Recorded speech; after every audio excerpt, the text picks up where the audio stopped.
meeting, as Mark aptly said, is not a meeting where we will be blocked in one scenario. The objective of this meeting very clearly is as well to be completely clear about the security guarantees we want, the next steps, and how to organize the next meetings with President Putin, Ukraine, US, and Europeans. And perhaps the third point of the BTC, the third objective, is as well to strategize the pressure agenda alive in case President Putin doesn't come to the bilateral meeting or the quadrilateral meeting, and how we strategize on the next steps. I don't want to be longer, and I suggest that the group that here you start framing about the debriefing, and perhaps volunteer you can complete as well because we have a separate call with President Trump. I don't want to be longer. All right, it does appear that they are being removed from that room where the virtual meeting is underway. You saw the French president there, Emmanuel Macron. It looks like we're just getting a few live images, the portions of the conversation that are not private and behind closed doors. If we get any more of those live images and conversations, we'll bring those to you here on Live Now from Fox. Now, as I mentioned right before we got that live image, we were hearing from Ursula von der Leyen, the EU Commission president. We did not play those comments for you from moments ago, so I do want to play those brief remarks, only about 4 minutes in length. Thank you very much, Mr. President. Dear Volodymyr, what a pleasure to welcome you back to Brussels. I'm very pleased to be here with you today. For our bilateral meeting that we just had, but also then the BTC that we will have in the coalition of the willing. And of course, I'm very glad that I'm able to accompany you and other European leaders for the meeting tomorrow that we do have with the US President in the White House. Since the beginning of Russia's brutal invasion, Europe has been at Ukraine's side, united, and we will support you for as long as it takes, for just and lasting peace. And this peace must be achieved through strength. Let me touch upon the main points. First, we must have strong security guarantees to protect both Ukraine and Europe's vital security interests. Ukraine must be able to uphold its sovereignty and its territorial integrity. There can be no limitations on Ukrainian armed forces, be it cooperation with or other third countries or assistance from other third countries, no limitations for the Ukrainian armed forces. As I've often said, Ukraine must become a steel porcupine, undigestible for potential invaders. We welcome President Trump's willingness to contribute to Article 5-like security guarantees for Ukraine. And the coalition of the willing, including the European Union, is ready to do its share. We know that the work of defending Europe is first and foremost our responsibility. And we've been working hard to speed up and scale up as we increase Europe's defense capability. Through the SAFE instrument, we are ensuring that the defense needs of member states and Ukraine can be matched, and that Ukraine's industrial defense base is strengthened. I am thinking in particular of drones here. This is in our mutual interest, and I intend to travel to the frontline member states in the coming weeks. At the same time, we continue to support Ukraine's path to its membership in the European Union. This in itself is also a security guarantee. My second point, with regards to any territorial questions in Ukraine, our position is clear. International borders cannot be changed by force. These are decisions to be made by Ukraine and Ukraine alone. And these decisions cannot be taken without Ukraine at the table. My third and final point, as long as the bloodshed in Ukraine continues, Europe will maintain diplomatic and in particular economic pressure on Russia. We will continue to strengthen sanctions. We've adopted 18 packages so far, and we are advancing preparation for the 19th. This package will be forthcoming in early September. We know that sanctions are effective. We have already put Russia's immobilized assets to work for the benefit of Ukraine, and we will continue to put pressure on Russia's war economy to bring President Putin to the negotiation table. We're working with you, Volodymyr, and President Trump in this sense, and we will discuss all these topics and others in our joint meeting at the White House tomorrow. These are challenging times. Only Ukraine can choose its own destiny, but Ukraine can always count on Europe. Thank you so much. All right, wanted to play those comments there. Before we had played Zelensky's comments, we heard from Ursula von der Leyen, the EU Commission President. Wanted to make sure we got those on for you right here, as they are now in that virtual meeting with the leaders of France, as well as Germany and the UK. Now, if you did miss the news conference on Friday between President Trump and President Putin, it was fairly short. So I do want to play it for you right here on Live Now from Fox.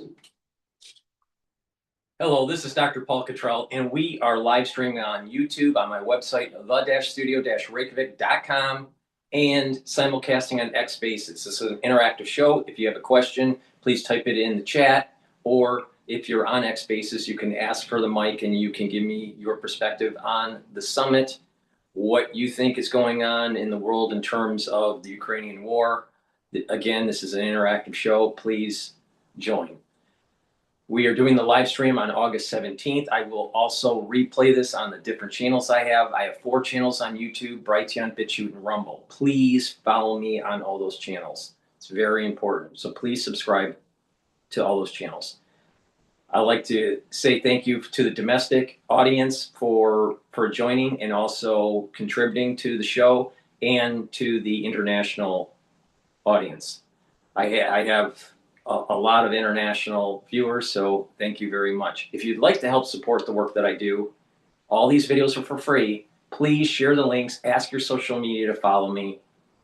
And if you can donate on my website, the-studio-reykjavik.com. You can donate through Stripe, PayPal, or buy me a coffee. You can be a paid member to my Patreon channel. I don't put stuff behind a paywall. All these videos are for free. I have thousands of videos for free. It's through the patronage of individuals buying my products and donating that allow me to do this for free for you guys. So please help support. Again, I have great products on my website. I have ebooks and supplements, and I also have course material on pulmonology and immunology if you want to learn about that. So thank you for joining. I greatly appreciate for the ones that are listening on X Spaces. So what I want to do is I want to shift over to Times Radio, something that they've been talking about this Ukrainian war, why Putin may claim offensive aggression on Russia if Ukraine joins NATO. Imagine bringing your side project to life just by thinking about it. Meet Base 44, a complete AI creation. The answer is obvious. From the Russian point of view, NATO is an offensive alliance. If Ukraine joins it, then Ukraine becomes a member of a coalition which might, in Putin's view, attack Russia. Keeping Ukraine out of NATO eliminates that possibility. President Trump entered Friday's meeting in Alaska, threatening severe consequences if Putin didn't agree to a ceasefire. Instead of reaching an agreement, he left the summit to relay Vladimir Putin's demands for territorial concessions to European leaders. Trump has also shifted the messaging from working towards a ceasefire to working for a full-scale peace agreement, as President Zelensky prepares to return to the Oval Office tomorrow for the first time since being berated by Trump and his vice president. Is there now a realization, however old-fashioned and uncomfortable it may be, that Putin has conquered land and therefore he's going to get to keep at least some of it? He wants the Donbass region. He controls 70% of Donetsk and most of Luhansk already.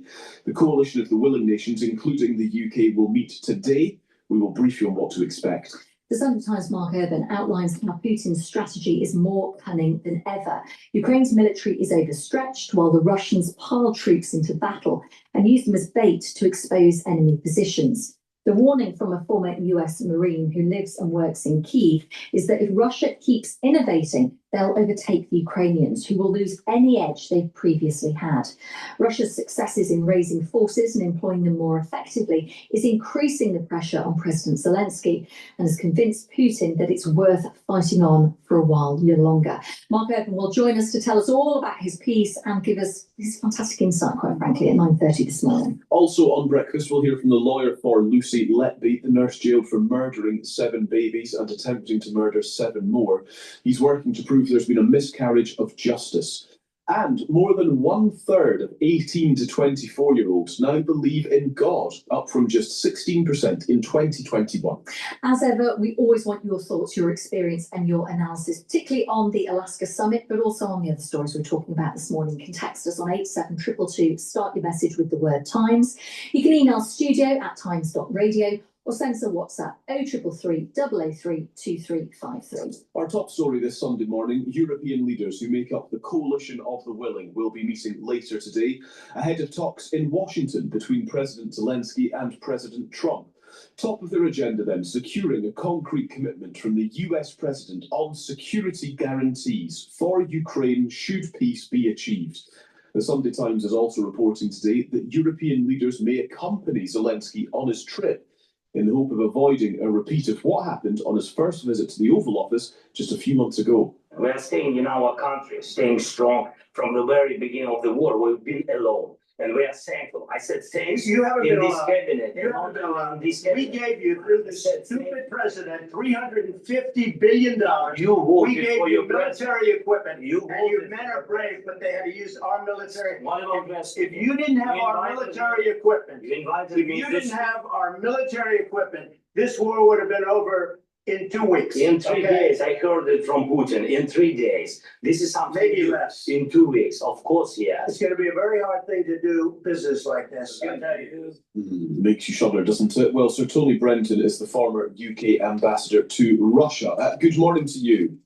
Good morning. Thank you so much for joining us. One of the underlying questions then of this particular chapter, I think since the Alaska summit particularly, is whether Ukraine should accept these de facto borders where Russia has advanced, the territory Putin has acquired, conquered, invaded, whether actually this is the way through this thing, that Ukraine needs to relent. Well, that's a decision finally for Zelensky and his people. It will be very hard for them to do that, particularly as Zelensky points out, it requires a change of the Ukrainian constitution. I don't think we're quite there yet. And I think what we will reach, if we reach an agreement at all, will be not a de jure settling of the borders, i.e. it goes into a treaty, but a simple de facto one. You have the fighting stops, it stops on wherever the battle lines are, and you get on with the other business of peace. So it would be a conclusion very similar to that to the Korean War a long time ago, where until this day, the borders which were at the end of the war became the permanent border between South and North Korea. One of the issues, of course, and you will know this, I imagine, more acutely than most, Sir Tony, is that President Putin can't be trusted, basically, ever. And so whether work for an all-out peace deal as opposed to a ceasefire, which is more likely to be temporary, I suppose, is a sensible change of strategy from Trump, and it would seem his European counterparts as well. Well, yes, it is. I mean, it removes an obstacle to getting on with discussing the serious issues of peace, but it is also a significant shift by Trump onto the Russian side of the argument. Because the point is that the Russians are very slowly winning the war. I emphasize they're very slowly, but they feel they're winning the war. And therefore, they don't want a ceasefire because that would give the Ukrainians an opportunity to regroup. The Ukrainians, of course, take exactly the opposite view. We want time to regroup. A ceasefire is what we want while we regroup and then maybe resume fighting. So Trump has now shifted from the Ukrainian side of that argument to the Russian side of that argument. And Zelensky is going to find himself in Washington on Monday, either trying to oppose this or quiescing in it, and therefore making the negotiation of an eventual peace more advantageous to Russia than it felt like before Alaska. Yeah. So we've got potentially de facto borders. We've got work towards a peace deal rather than a ceasefire potentially. And that then brings us, I think, to security guarantees and what they may look like, because I think there has been a shift from Trump in tone on this over the weekend as well, that actually it sounds like the US might be more willing to be a part of what this security guarantee should look like. What should that security guarantee be for Ukraine in order that these other things, a peace deal fundamentally and de facto borders as part of that, so that they can be a part of progress here? Yeah, no, this is Trump's big shift the other way, involving the US in one way or another in security guarantees for Ukraine. And this is an important component of any eventual peace agreement. And the Europeans are plainly too disorganized and too weak to deliver a credible guarantee on their own. So it's very welcome that Trump now says that the US will contribute. The key thing, looking at it from the Russian angle, is that what you don't offer is, in effect, Ukrainian membership of NATO. What you offer is an assurance, backed by the US, backed by the coalition of the willing, perhaps involving peacekeeping troops, so I think that's very unlikely. I think it's unlikely the Russians will accept that. That, if the Russians, peace having been established,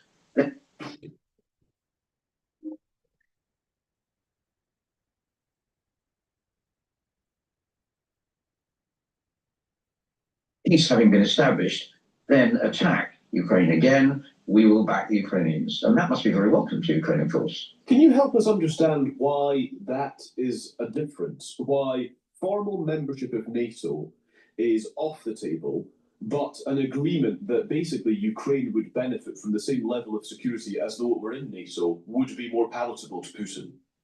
Yeah, and the answer is obvious. From the Russian point of view, NATO is an offensive alliance. If Ukraine joins it, then Ukraine becomes a member of a coalition which might, in Putin's view, attack Russia. Keeping Ukraine out of NATO eliminates that possibility. How fascinating. Is NATO an offensive alliance? I think I would have always perceived it as more defensive, that it exists to defend if there's an infraction. No, you're right. No, it was the same. Yeah, NATO was supposed to be a defensive organization to fight against the Warsaw Pact. Now, what has happened since the fall of the Berlin Wall has been an expansion of NATO eastward, but also NATO forces being involved in Middle Eastern operations. Well, NATO was really constructed to be a defensive system, a defensive organization against the Soviet Union. So no, it has at times been offensive, not just defensive. This is the problem. It's just like what's happening is that you're almost seeing like almost a revisionist history taking place with the actual history of NATO, especially in the modern time. It's not just defensive. Get real. None of us, we're all peace-loving Europeans. We don't want to go out and attack people, unless they're Serbia. But the point here is that every alliance regards its opposing alliance as offensive or as an offensive threat. And from the Russian point of view, if you look at from the Russian point of view, the front line of NATO has moved 300 miles closer to Moscow, simply as a result of expansion that has already taken place. You add Ukraine to NATO, you add, I think it's 1,000 kilometers of direct NATO-Russian border, which NATO would be within its powers, could arm up and then use for an assault. That's from the Russian point of view. I'm not saying it's likely to happen. I don't think it is. Nevertheless, the Russians, concerned about their own security, see it as a threat and are determined that it should not happen. Yes, gosh, how fascinating. And I suppose then my final question is about Europe's role in all of this then, because there is, it's quite easy to make a case that European leaders are verging on hypocrisy or something resembling that when it comes to what they're saying now within the coalition of the willing, when the reality is that over the years gone by, decades really, Europe has not been preparing to defend itself. And so there is this kind of lament for the dire situation that we find ourselves in now regarding Ukraine. But actually, there's an argument that negligence brought that about. And so European leaders collectively need to get serious about defence in all of this. Yep. Yeah, See, what the problem was is that the European nations especially their leaders, had a tendency to just think that the United States would just support NATO and allow for free riding to take place by the European nations. That the United States taxpayers were just going to fund NATO and do all of the funding, all of the weapon development, all of the security guarantee. Meanwhile, all these other countries within NATO were doing the free ride, not willing to spend a certain percentage of their GDP to help fund NATO. But meanwhile, what they did was they took that, because money's fungible, and they took that free riding, and invested in their society for free education or free healthcare. They expanded their social services for their citizens within that country, let's say for Germany or for England or whatever, for France. Meanwhile, the American taxpayers were footing the bill for NATO for decades, while the European leaders were not picking up their fair share. Now, all of a sudden, they have a problem, and they're having a hard time deciding, how they're going to deal with it, because they were caught with their pants down. They weren't prepared. They weren't prepared for this. They weren't prepared for some sort of aggression by Russia. But that's the fault of the Europeans. It's not the fault of the United States. The Europeans should have been investing in their defense systems instead of just taking the free riding of the American taxpayer, thinking that they're always going to bail them out. Meanwhile, we have a problem in the Pacific with China and the issues that are going on in the Middle East. So the European leaders need to pick up the ball and be more assertive with paying for their own way in NATO. Now, it is starting to happen, but that's only happening because of Trump. Trump forced them to do it. You had all these other presidents that just let them free ride. It's totally persuasive. It's obviously right. And it's right not only because Europe has the money and the potential to defend itself without American support, but actually, even to maintain American support, we need to do more to look after ourselves. So there are encouraging signs, actually. Defense budgets are going out. There's the commitment to the recent NATO summit and all of that. It has to be said that people like me, weary old cynics, if you like to put it this way, are viewing these signs with a certain amount of skepticism. We have seen, for example, Spain saying, no, we're having nothing to do with this new target. We've got to look after the welfare of our people. We've seen Italy saying, yeah, we'll move towards the new 5% target, but we're going to spend most of it actually on building a bridge between Sicily and mainland Italy. There's a lot See, that's the issue. Flexibility. That's the issue. Right there. What are you talking about with Italy? Wasteful spending that's not solving the problem. See, they thought it was okay for the American taxpayers just to foot the bill. No. Meanwhile, we have problems with our Social Security. Meanwhile, we have healthcare costs going through the roof. And the division between the have and have-nots are increasing in the United States. Do you think that's right for European leaders to take advantage of the American taxpaying dollars? No, of course not. It's not fair. It's not right. And it's not even our backyard. See, what's been happening is that the United States taxpayers have been funding Europe since World War II. It's never ended. It's just in different forms through peace agreements and through NATO, alliance and all this stuff. But the United States has always been coddling and supporting Europe. Meanwhile, they want to have high tariffs for American goods. No, it's time for them to pay their own way and support their own defense, their contribution to NATO, and deal with the problem. It's not a United States problem. It is a European problem.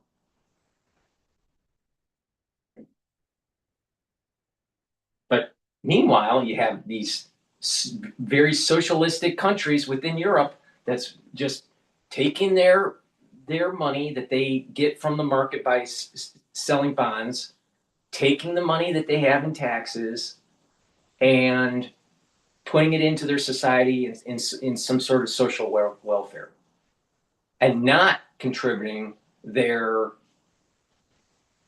defense budget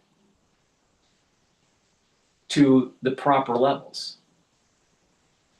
Do you think that's fair? Do you think it's okay for American taxpayers to just keep on footing the bill year after year after year after year after year, decade after decade after decade?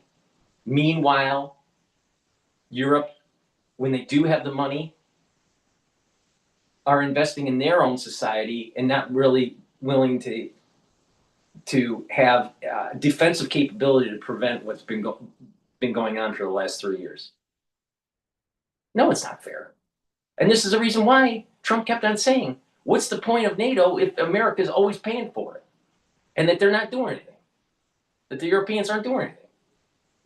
So what really needs to happen is that the Europeans need to pay their 2 or 5% of their GDP budget, whatever it is, support NATO, have offensive and defensive capabilities, support Ukraine, if that's what they want to do,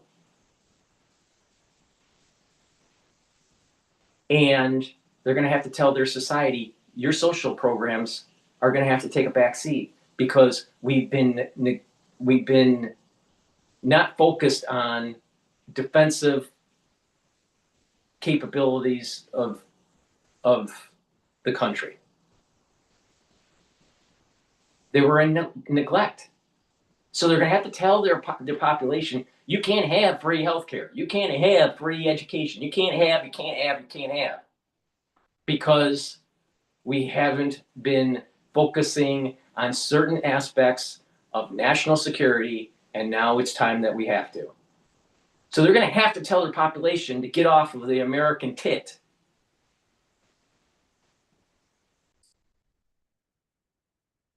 In the newly announced targets, which leave me dubious that there's been a real change of heart in Europe about defending itself. Yeah, and that is crucial.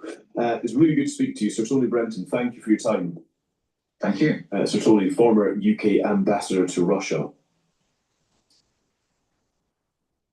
The UK has been having this problem.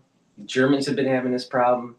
The Italians have been having this problem. The French, they were willing to take American tax-paying dollars and just keep on letting America deal with NATO, and they just put their very minimal contribution in, and then make sure that their society had the social welfare programs. Meanwhile, you have starving vets in the United States, which pisses me off so much. There should be no reason why our veterans are treated the way they are when they come back. Our veterans should not be homeless, and they should get all the health care that they need for free. For free. Their health care should be for free. Why? Because they were willing to sacrifice their life for the country. So some snot-nosed German that's getting their education for free because the American taxpayer is willing to foot the bill in NATO, and the Germans aren't paying their fair share, or the French, or UK. Meanwhile, American vets are homeless. That's just wrong. That's just fucking wrong.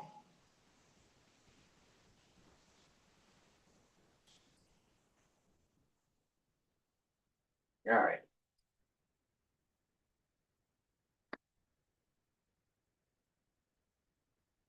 All right, so I'm gonna play another Times radio where it's talking about Trump's ceasefire stance aids Putin's plan to drag out the Ukrainian war. Please go to my store, the-studio-reykjavik.com. Help support the work that I do. These videos that I do are for free to give you my perspective on what's going on. We're not going to be talking about the financial markets today because of the whole summit that took place on Friday. Please go to my store, the-studio-reykjavik.com. The link is in the description of this video and all my videos. And get the lavender structural nano silver soaps. I also have it in peppermint, lemongrass, and also charcoal tea tree. Very high quality structural nano silver soaps. Get a few bars for your household and help support the work that I do. But not just that, by purchasing the products, it's helping your health and wellness. These are very high quality products that I have on my store. These are products that I use for my health and wellness. So use discount 5, you get $5 off any order. If you spend $100 or more, you get a free gift until supplies last. Another great product that I have is Clarity Factor. Clarity Factor will help you to concentrate on tasks at work or at home or in school. A lot of people have brain fog. To get rid of that brain fog, use Clarity Factor. Now, what Clarity Factor will also do is help to support your memory. So over time, what's going to happen is you're going to increase your dendritic connections between your neurons. And when you have more connections, you can think faster. You have more clarity. You'll have better memory. And that way, by having that positive neuroplasticity, you're slowing down the aging process. Because one issue with people that are aging is that they have dendritic connections that start to recede. It's actually called depression, but those neurons are depressing, they're receding, and so the cognition isn't as fast. That's why people that are elderly or have neurodegeneration, they start to think slower, they're moving slower, their memory starts to fade. You can mitigate that problem by increasing the dendritic connections. So take Clarity Factor, take it every day, drink it with filtered water, learn new things, read, write, talk to people. Too much screen time is going to put you into a certain wave pattern for your brain function, and over screen time can actually bring down your IQ. You don't want that. You want to be an active person. Being an active person, cognitively and physically, is going to slow down the aging process. So take my advice. Go to my store, the-studio-reykjavik.com. Get the Clarity Factor. Drink it with filtered water. But also, it's a holistic approach on your life. It's about lifestyle. If you focus not just on the supplementation, but just the overall holistic approach, you can slow down the aging process and allow your body to heal. So please go to my store, the-studio-reykjavik.com. All right, let's continue on with Times Radio Air. And upscale your free. There's a lot more concern now that that's going to happen. And there's a feeling that, Putin, by his actions in Alaska and by getting Trump to agree not to an immediate ceasefire, could be buying himself more time for those new tactics to pay off for the Russians. The most read this morning on the Times and Sunday Times app and online is also on Ukraine and how President Putin is demanding that President Zelensky surrenders the Donbass region in the east of Ukraine as the price for peace. Let's get more on Ukraine now with Mark Urban, the Sunday Times columnist and host of the Crisis Room podcast. Morning, Mark. Good morning, Callum. I know you've written for the Sunday Times today about how Putin is exploiting Russia's huge manpower advantage to play a game of deception that is now hard for the Ukrainians to win. Tell us about that, and I suppose put that into the context of this chapter of progress, hopefully, towards peace. Does it seem like Putin is winning, and that's something we're just going to have to accept as part of bringing a resolution to this thing? Well, look, there's been a situation there on the front lines for quite a while, say at least a year after the failure of the Ukrainian counteroffensive, which was a couple of summers ago. And that was stalemate, essentially. Yes, the Russians were gaining ground, but at a huge cost to themselves, and generally very small amounts, a kilometre here, a kilometre there, that kind of thing. I think things are changing now, and in a way that's causing quite a lot of concern for the Ukrainians and the Westerners who are helping them out with advisors and other things on the front line. And essentially what's happening and has happened in the last few months, is that the Russians, well, they've always had this numeric superiority. They've always had this willingness to just throw away the lives of their soldiers, and the Ukrainians have relied on ingenuity. Determination and inventiveness in the way they defend their land. But things are reaching a more problematic moment now. There's several reasons for that. Firstly, the Ukrainians just don't have the numbers. They've struggled to recruit sufficient soldiers throughout this war. And right now, in those key battlefields that you were mentioning there, I take the stance that I prefer American taxpaying dollars don't go to this Ukraine war.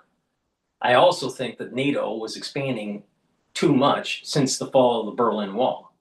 But there's an issue with Putin. And that issue with Putin is that he's not taking the off-ramp for peace.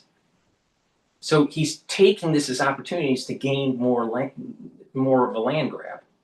All right? Did we create Putin? Yes. Because of our failed foreign policy by the neocons. But I think that the real game in the world isn't the European theater. It's the Pacific theater. So the Europeans been sucking on the tit of American taxpaying dollars for the last 4 or 5 decades, is dragging us down so we can't focus on the Asian theater because we have to check China. Or China, depending on where you're from in the United States. But the point here is the Europeans are making it worse for the United States in the Asian theater because we can't focus. Guess what? We need to spend a lot of money in our maritime operations. The Navy is behind. You know, the last time that we had a Navy that was behind was in World War II. My God, it's crazy. So, Ukraine has a problem. You know what part of that problem is? One, they have had a lot of deaths on the battlefield, but not just that. There are an awful lot of young Ukrainians that are leaving the country. All right? They don't want to fight the war anymore. Both sides are getting exhausted. The Russians are getting exhausted and the Ukrainians are getting exhausted. Now the question is, who has the upper hand on the battlefield? Is it the Russians or the Ukrainians? I think what's keeping the Ukrainians afloat is really this drone warfare, where you don't need as many soldiers, and it's more like it's very reminiscent of what was going on in World War II with the kamikazes, with Japan. Drones are kamikazes. It's just that you don't have a samurai in the plane. It's remote controlled. And so it's changed the way the battlefield is. Now it's moving towards trench warfare because tanks don't work anymore in a drone warfare because they're anti-tank. Now, what broke the back of trench warfare in World War I was the tank. So now we're starting to see it kind of like Back to the Future. This is starting to become trench warfare with an element of drones. Now you add an AI and all this stuff that's, I don't think, operational on the battlefield yet, but maybe it is, but I doubt it. But drone warfare has changed the calculus for the Russians. So it's slowed them down. All right? But I don't think that the Ukrainians have enough power to make a true offensive to push back the Russians. So it's a stalemate. Now, are the Europeans really going to put boots on the ground to do an offensive against Russia? Probably not, when Putin is going to be saber-rattling tactical nukes. Donbass, that's the Donetsk and Luhansk regions of Ukraine, mostly occupied. They only manage, the Ukrainians, about 10, 12 soldiers per kilometre of front line. Now, obviously, if you stood them, in a line along a kilometre, well, you'd have to put, 100 metres between them or whatever, or 80. Generally, they're deployed in groups of 3 because you have to have somebody on watch all the time. So if you think about that, what you're talking about with 10, 12 soldiers is 3 or 4 bunkers or positions spaced along a kilometre of front. The Russians have been using infiltration tactics in recent weeks, and this caused this so-called breakthrough early last week, where small groups of Russians managed to make their way through these outposts. Now, the dilemma for the Ukrainian defenders, if they open fire on those small groups, the Russians see their positions. The Russians then take out these positions with guide bombs. 1,400 glide bombs were logged in one narrow sector of the front in Donetsk in 1 month, just leading up to the 11th of August. That's the kind of intensity of fire coming down there. And they also use drones. So the effect of this is if you then punch a hole, you take out 1 or 2 of these bunkers across a few sections of front, you start to make gaps. And that's what the Russians were doing in recent weeks. They've also been using new drone units, which are much more effective. Okay, so now the Russians are using drones too. All right, but the thing is that both sides are exhausted. I'm not sure if the Russians have enough manpower to push through. Now, what is part of the whole Russian ethos is that anyone that, whenever they're in a war, they always seem to somehow make it, especially when it's during the winter. All right? And they're willing to take very high casualties. And that goes throughout all of history. So the momentum is probably slightly in the favor of the Russians. But Putin has a tendency to be over optimistic about, the battlefield conditions and how it's going to be in the favor of the Russians. So this Donbass issue here that he's talking about, I suspect that it's going to be gain a little bit, then push back, gain a little bit, maybe push back. So I still think it's almost like a stalemate here.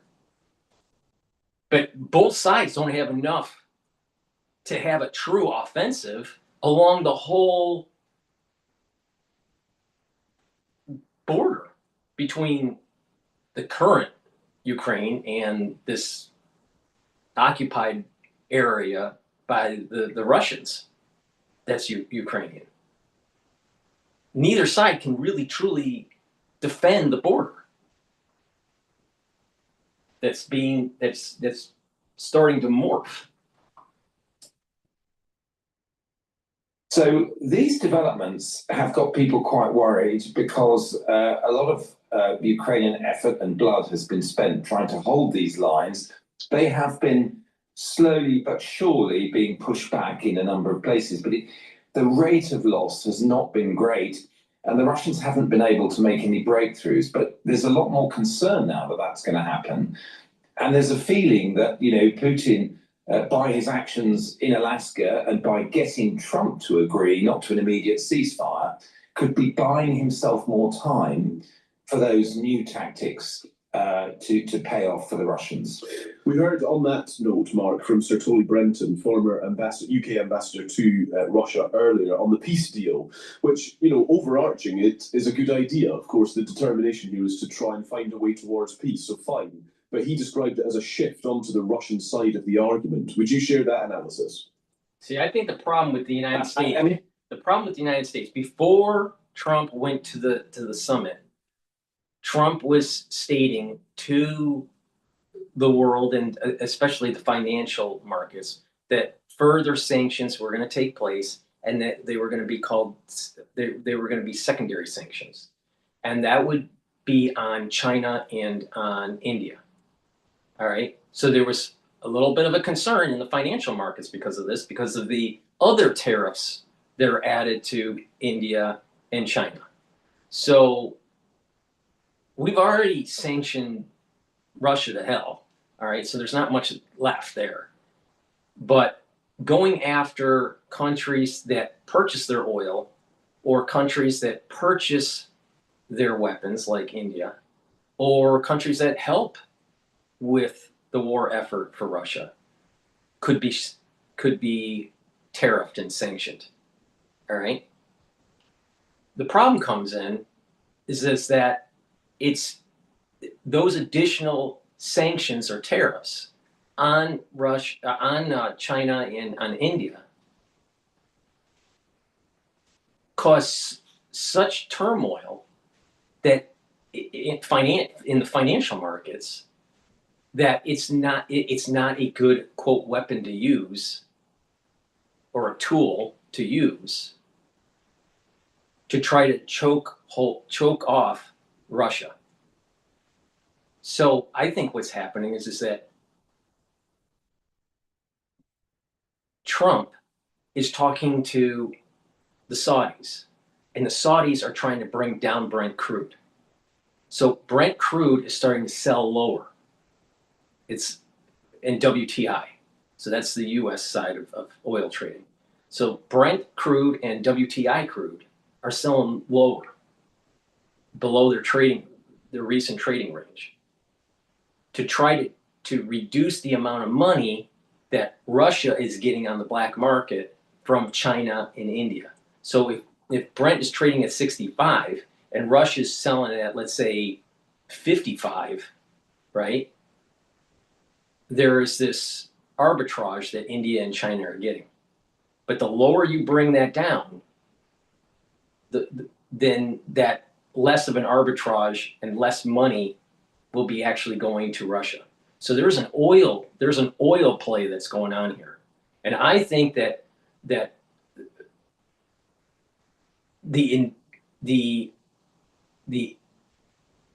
trading community, the investor community has told Trump and the Department of the Secretary of State, so that's Rubio, so the State Department, that doing secondary sanctions isn't going to work because of these other tariff wars that we're dealing with.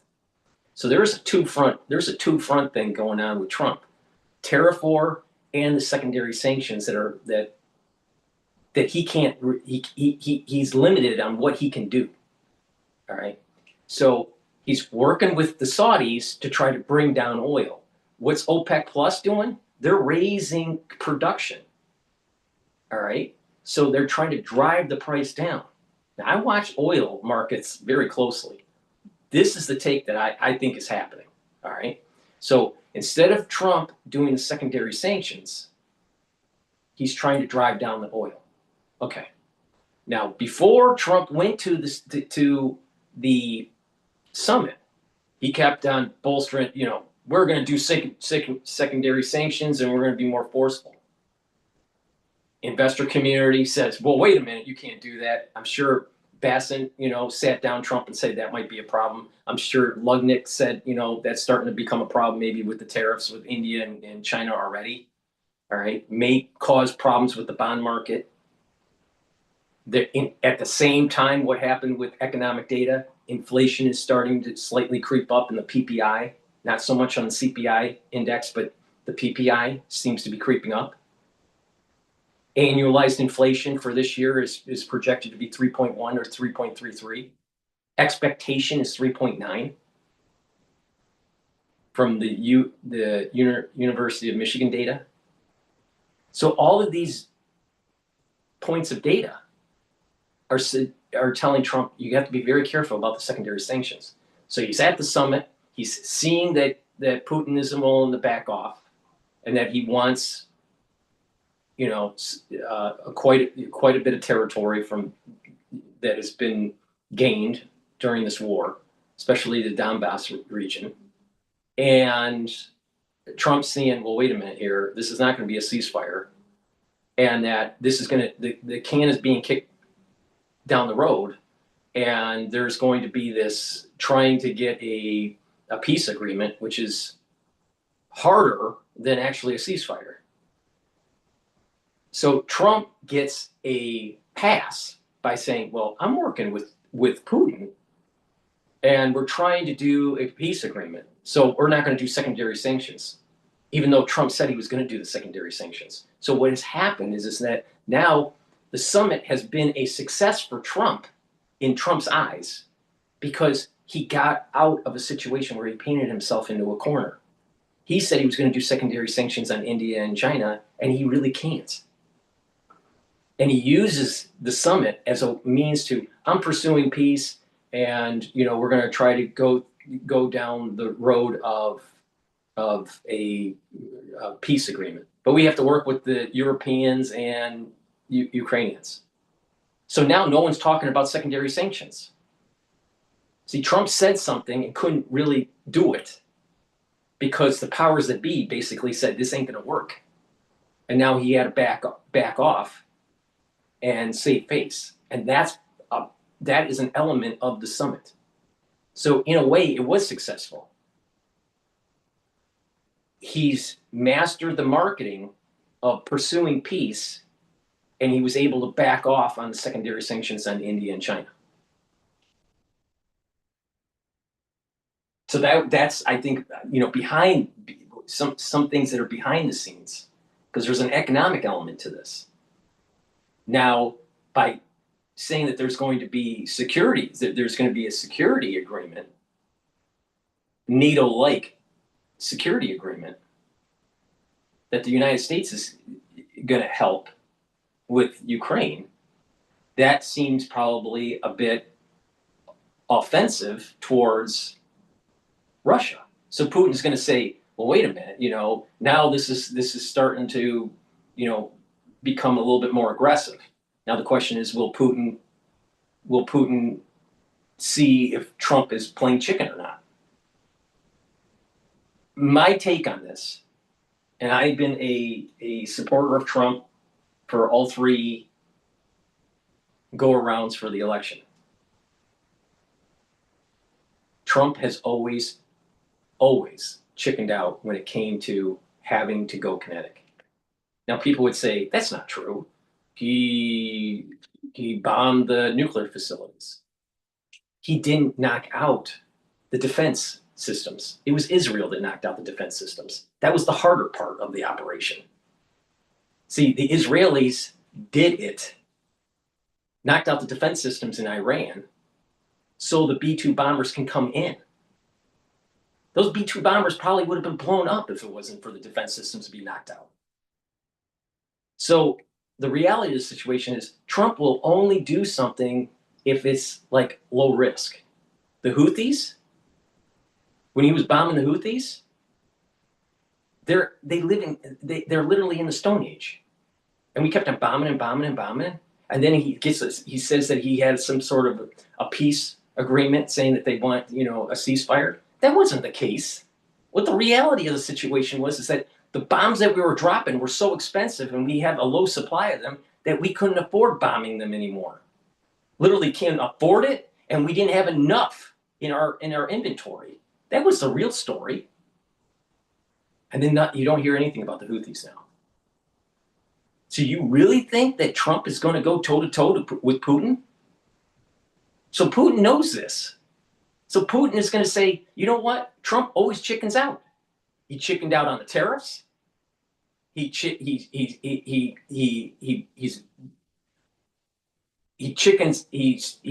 out on the secondary sanctions. So why he chickened out with the Houthis? He chickened out with Iran. Bombing nuclear facilities is really important to knock it out. But he had the opportunity to either work with the Israelis or allow the Israelis to decapitate the Ayatollah. He didn't do it because he was afraid. So Trump does chicken out. Now, there are a lot of people that make multiple millions of dollars a day based on this strategy. Looking at what does Trump say, knowing that he can't deliver. And then they do the opposite. And it's called the taco trade. Trump always chickens out.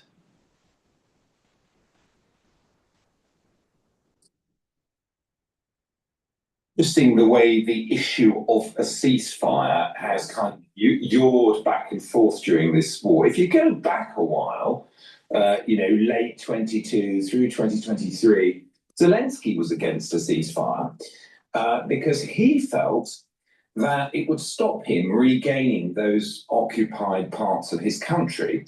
And, in those early months of the war, the Ukrainians were doing quite well. They drove the Russians back from the gates of Kiev. They liberated a lot of Kharkiv province, and then they had progress in the south as well. More recently, Zelensky has understood that things are not going the way of the Ukrainian army, and he's been under pressure from Western friends not to annoy Trump. So while Trump was on the ceasefire bandwagon, so the first part of this year, Zelensky said he was too. Now, was he really, or did he just think, no, Putin's not going to take it up, so I'm not going to have to actually go through with this? Whichever it is, the position has now changed because, as you said, effectively, Trump has now sided with Putin on this question of the negotiations. Putin has said, no, we don't want a ceasefire. We've got to deal with the underlying issues. And of course, those underlying issues are extremely difficult. And therefore, what that will tend. So Putin sees that Trump is chickening out. And there's a little bit of a momentum shift for the Russians to maybe gain some land, but I think that it's not going to be that much. The Europeans are going to have to fund more of the war and issue materiel to the Ukrainians, but the Ukrainians don't have enough soldiers. And so this is going to continue on until the end of the year and to see what happens. See, Trump is he has an aversion to death. You notice this. He's talking, I'm trying to save death. I'm trying to save lives. He has an aversion to it, especially American soldiers. And I can understand, you're the commander in chief and you don't want your soldiers to die. I get that. All right. But let's go back to the Vietnam era when he was at an age to be serving in the military during the Vietnam era. What did Trump do? He tried to get a bone spur. He was basically saying they had a bone spur on his foot and he couldn't serve because he was afraid of death. Now, there's about, 58,000 soldiers that died in the Vietnam era, during Vietnam. Well, we had hundreds of thousands of soldiers there, so the probability of dying from Vietnam was low. There were a lot of soldiers that died, but the thing is that in terms of other wars, Vietnam was nothing. All right, but he was afraid. This is going all the way back to in his late teens, early 20s. Afraid to serve. Now, my father was not afraid to serve. He served in the Army during that era. He enlisted. So, there are people that it's like, you know what? You can see going all the way back to the early days of their adulthood life, right? And you can see what kind of person they are. And it doesn't change much as they get into their 70s. All right? So, bone spur Trump, afraid that bone spur Trump is the same guy that was afraid to decapitate the Ayatollah when he could have. The same bone spur Trump is afraid of knocking out the Houthis and using ground forces. It's probably going to be the same bone spur Trump that's going to let Taiwan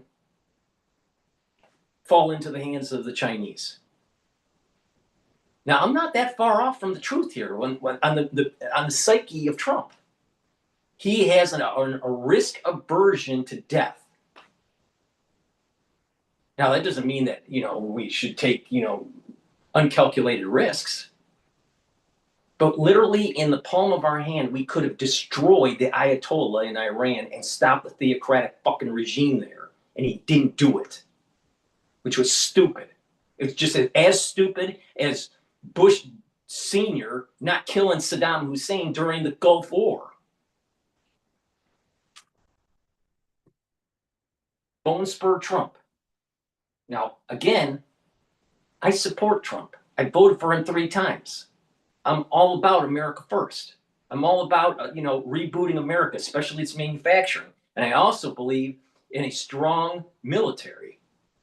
And I believe that we need to check China and make sure that we don't lose the first island chains.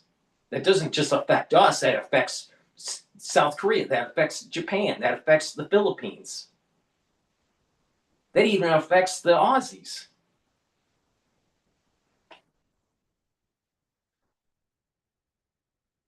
Bone spur Trump.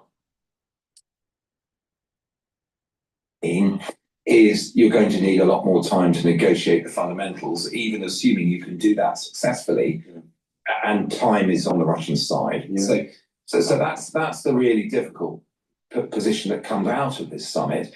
And obviously with Zelensky going to the White House tomorrow, we're going to get a sense of whether not only has Trump sided with Putin on this issue of ceasefire sooner or later, but whether he also puts pressure to concede some of that territory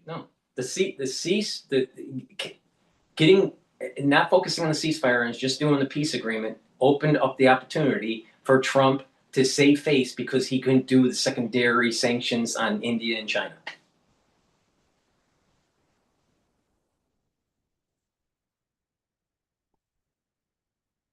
It's amazing. Because if he said ceasefire and focus on the ceasefire and Trump and Putin wasn't willing to do that, if Trump wasn't, I'm sorry, not Trump, Putin, if Putin wasn't willing to do the ceasefire, then it would automatically kick in the secondary sanctions. But by not focusing on the ceasefire and focusing on the peace agreement, which is going to take longer, one, it's going to buy time for Putin to gain some more land, if that's even possible. And secondly, it allows for Lutnick to continue negotiating the problems that they have with the tariffs with the Indians and the Chinese.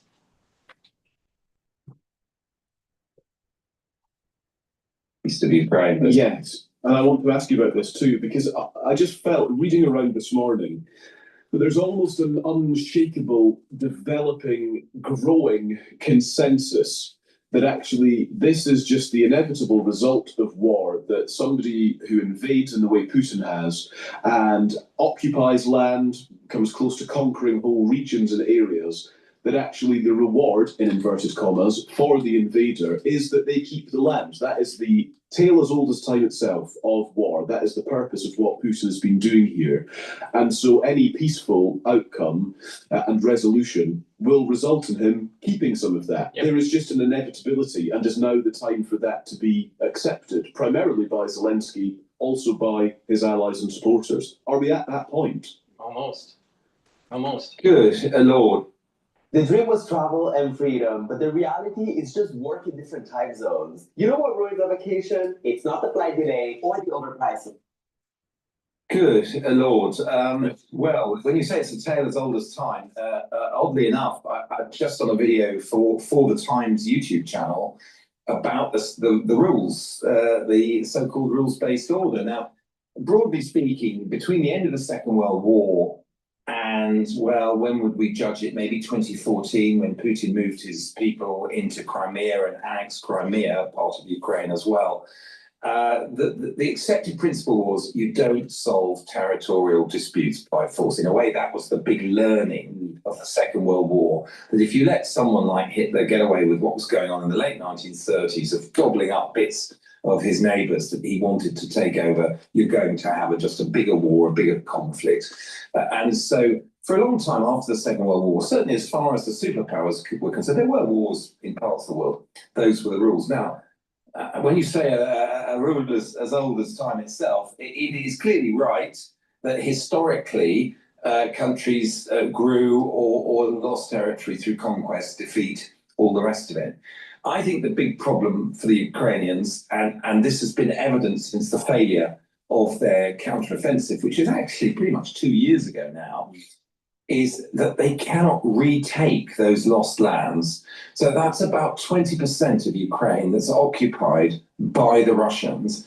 You know, the Ukrainians have lost a lot of soldiers too, not nearly as many as the Russians, but, you know, there are some estimates that say that the Ukrainians have lost more than 100,000 soldiers trying to defend their country and trying to regain the lost areas of the country. So I think the lesson learned. I think the lesson learned for the neocons is to realize, you know what? The expansion of NATO caused Putin to rise up and have this stance to try to get land back and try to reconstitute the Soviet Union. Is he going to reconstitute the Soviet Union? No, it's not going to happen. All right, but he's going to chip away at Ukraine. Now, the question is, because of his age, will he continue to try to have a war effort in this front? Probably not, because I think that the Russians are exhausted. So I think this is going to be the end of it. But the lesson learned from for the neocons is this is what happens when you have when you missed an opportunity when there was a monopolar world after the fall of the Berlin Wall. And the major hegemonic power, the only superpower left standing was the United States. What did we do? We ended up having a never-ending war in the Middle East because no one could check us. And what did we do? We ended up expanding NATO. And over time, Putin starts to rise up, right? Gets more power. He moves up the ladder. And now there was this moment in time that he was able to chip away at the land. Chip away at the land under Obama, chip away under the land, under Biden, and now even under Trump. Now Trump will say, I didn't start the war. If this war was happening while I was president, it would have never started, blah, blah, blah. It doesn't matter. You're the president now. Fix the fucking problem. I hate people when it says it's not my problem, or I don't know how, or I can't. I hate people like that. The reality of the situation is this. The neocons' strategic move, going all the way back to the fall of the Berlin Wall, failed. And this is the end result. So it's not really Putin. It was this perma-bear idea of taking the Russians' resources and turning them into some sort of democracy, but it would have been, with a major restructuring of the state assets, and that the international community would come in and buy it.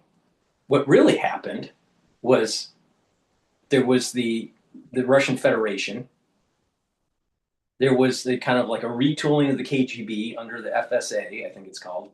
And you have a lighter version of the Soviet Union.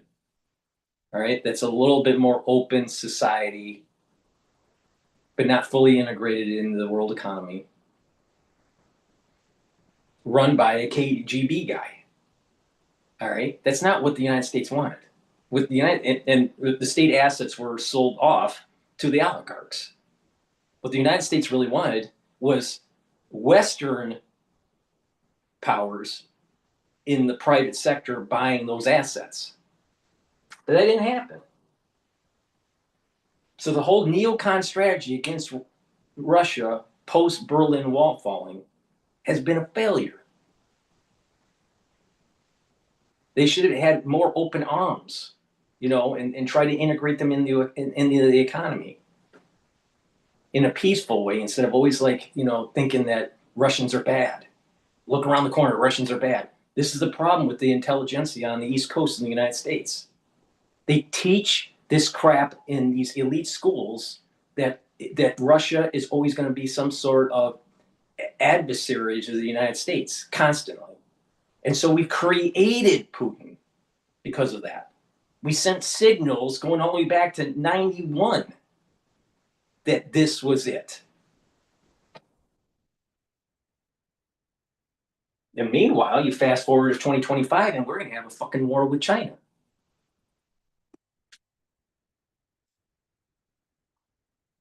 Well, are those two key districts, Luhansk and Donetsk? Luhansk is pretty much all occupied by the Russians.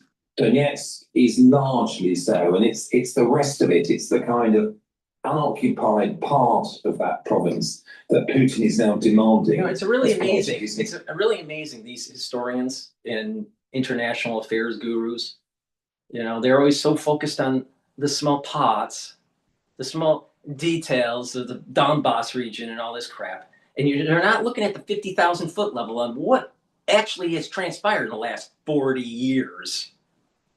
What caused this problem? And you go to the root cause of it, it's the neocons miscalculating.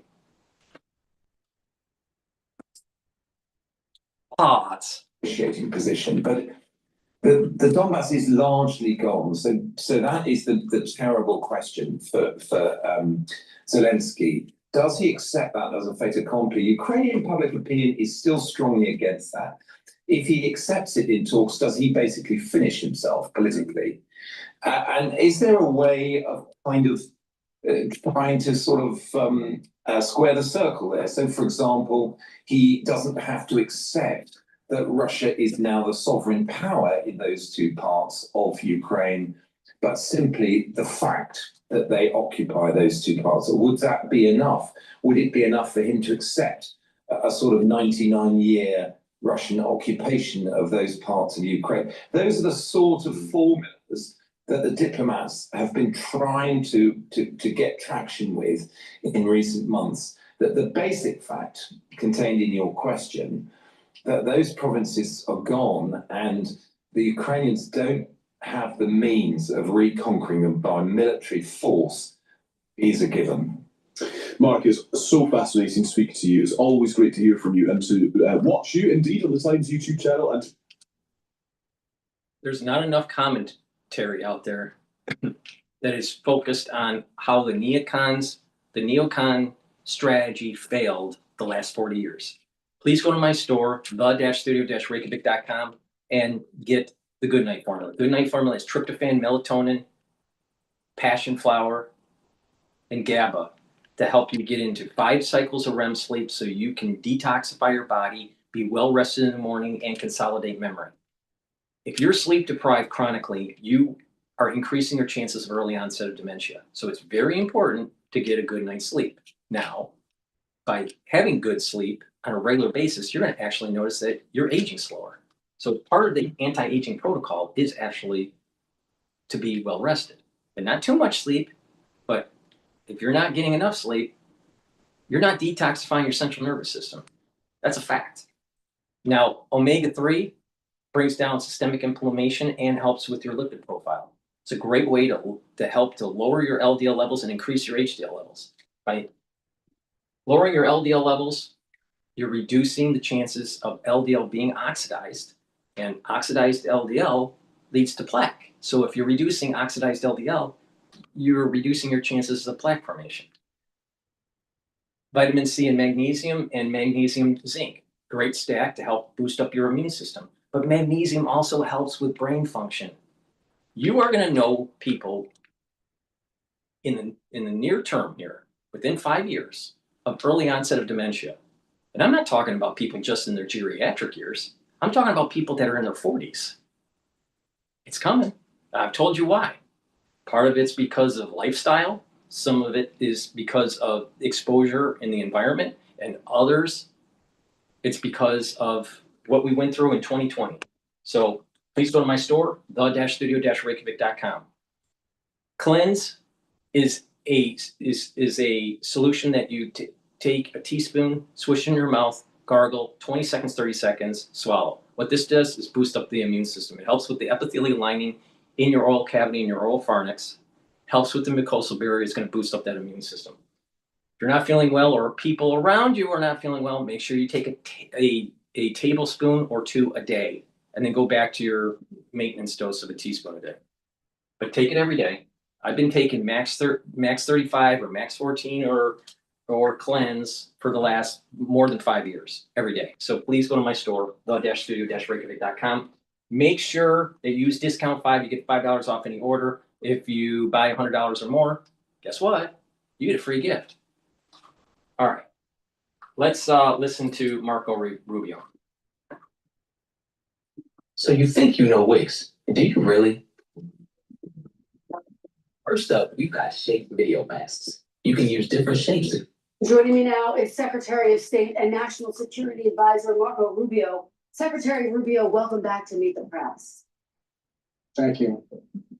Thank you for being here. So heading into the meeting with President Putin on Friday, President Trump said he wanted a ceasefire agreement. Now he is saying he wants a broader peace deal. We know that Ukraine, we know that European allies want a ceasefire first. Is a ceasefire now off the table, Mr. Secretary?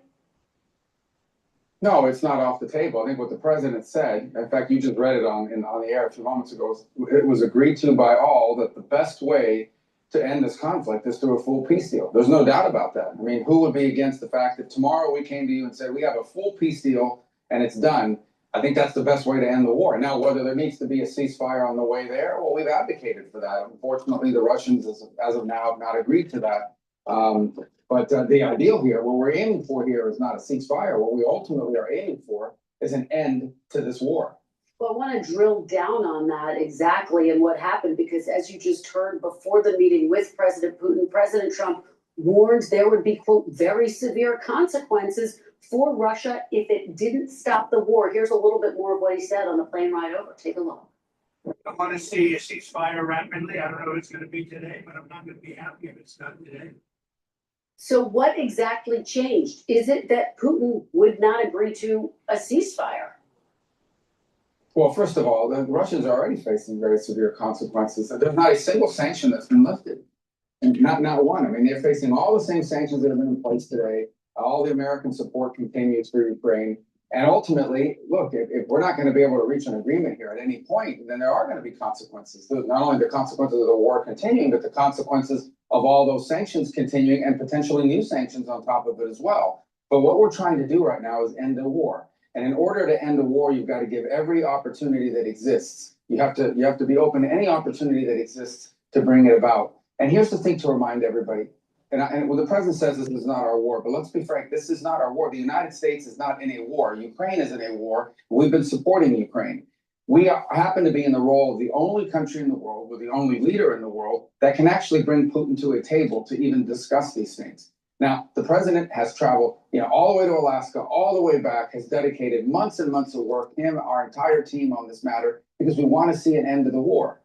But if tomorrow the war continues, life in America will not be fundamentally altered.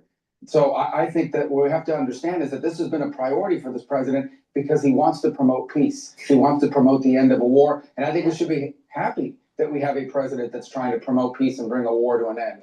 Mr. Secretary, let's look at the state of the war. It's really captured in this chart. I want to put it up on the screen for our viewers. It shows that Russian attacks on Ukraine have nearly doubled since President Trump came into office. And in fact, in July, Russia launched more than 6,000 missiles and drones. That's the highest amount of attacks since the war began. What do you say to Ukrainians who worry that without a ceasefire in place, you are giving Putin more leverage at the negotiating table and a green light to drop more bombs? Well, the problem with that is that we've been asking for ceasefire for a long period of time. We think usually it's very hard to negotiate when you're in the middle of hostilities. But that said, the only way to have a ceasefire is for both sides to agree to stop firing at one another. Beyond, and the Russians just haven't agreed to that. Beyond that, I would say that one of the complications about ceasefires is they have to be maintained, which is very difficult. I mean, every single day we keep an eye on what's happening between Pakistan and India, what's happening between Cambodia and Thailand. Ceasefires can fall apart very quickly, especially after a 3.5-year war like what we're facing now. But I don't think anyone disagrees that the ideal here, what we're aiming for, is not some permanent ceasefire. What we're aiming for here is a peace deal. So there's not a war now, and there's not a war in the future. But why not impose more sanctions on them and force them to agree to a ceasefire instead of accepting that Putin won't agree to one? Well, first, I think that's something that a lot of people go around saying that I don't necessarily think is true. I don't think new sanctions on Russia are going to force them to accept a ceasefire. They're already under very severe.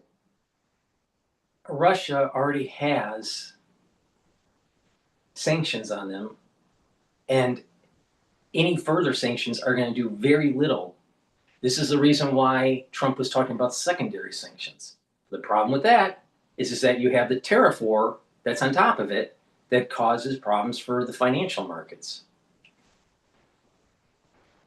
So we've already used the tool in the toolbox for sanctions. You can't add more.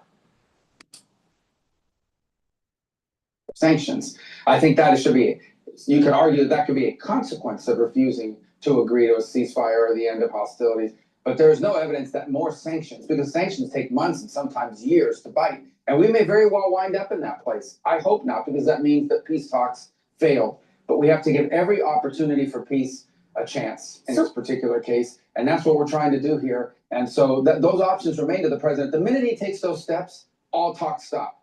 The minute we take those steps, there is no one left in the world to go talk to the Russians and try to get them to the table to reach a peace agreement. So that moment may come. I hope not, because I hope we get a peace deal. But so, Mr. Secretary, a lot of people have heard President Trump threaten sanctions for months, and they are wondering, are they empty threats? Why hasn't he punished Putin to date for this war since taking office? Well, again, every single sanction that was in place on the day he took over remained. And the impact of all those sanctions remain. You know, when the Russians landed in Alaska, they were there to refuel. They had to offer to pay in cash to refuel their airplanes because they can't use our banking system. They face consequences every single day. But the bottom line is that has not altered the direction of this war. That doesn't mean those sanctions are inappropriate. It means it hasn't altered the outcome of it. And here's what we do think is important, and that is that we end this war. To end this war, you have to be able to engage with the Russians. As much as people may not like it, as distasteful as people may find it, the only way to end this war is to get the Russians to agree, as well as the Ukrainians, but the Russians to agree to a peace deal. And the minute you issue new sanctions, your ability to get them to the table, our ability to get them to the table, will be severely diminished. That moment may arrive, but when it comes, what you're basically signaling is there is no opportunity for peace at this point. So just let's put on more sanctions and allow more people to get bombed and more people to be killed. And that's what we're trying to stop. So, Mr. Secretary, what will Russia have to give up? What concessions will Russia, the aggressor, have to make as a part of this peace agreement? They're going to have to give up land. Well, that's what these negotiations are about. And as you can imagine, everybody goes into a negotiation wanting 100% of what they want. That includes Ukraine, but obviously the Russians. And the only way to reach a deal on anything, whether it's in business or in politics or in geopolitics, the only way to reach a deal is for each side to get something and each side to give something. And that's been very difficult. If it was easy, this wouldn't have been going on for 3.5 years. Understand, the longer these wars go on, the harder they are to end, unfortunately, because one side is always looking for leverage on the other. In this particular case, the Russian side as well. And so I think that's the core of what we're trying to work through here. That's why Zelensky's coming tomorrow. That's why European leaders are coming tomorrow. That's why the president called them from the airplane, spent 2 hours in the middle of the night talking to them. And that's why we've been engaged with them every step of the way, is we are trying to find what can we get to that both sides can agree on. And it's been difficult. This is a hard issue set, but we're dedicating a lot of time to it. And the president deserves credit for dedicating time to it. And I understand that these negotiations are ongoing, but can you name one thing that President Trump is asking Russia to give up in order to get peace?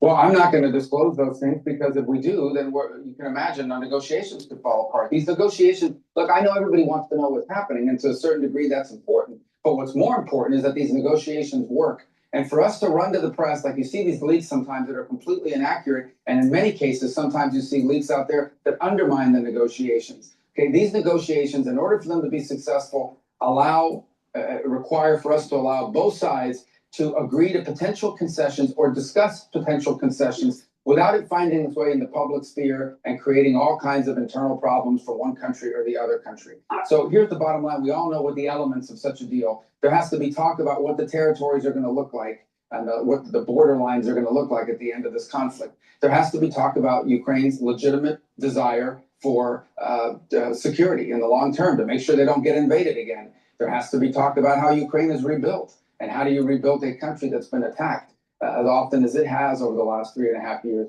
These are all key elements of any agreement. We understand that. And each side is, if there's going to be a deal, each side is going to have to give up on something. That's just a fact. Mr. Secretary, I want to show folks what Ukraine looks like right now. This is a map of Ukraine. That red section there, that's the area currently under control by Russia. It's about 20% of the entire country. There are reports that Putin is asking to keep all of this territory in a potential deal. Is that what's being discussed? Can you confirm that?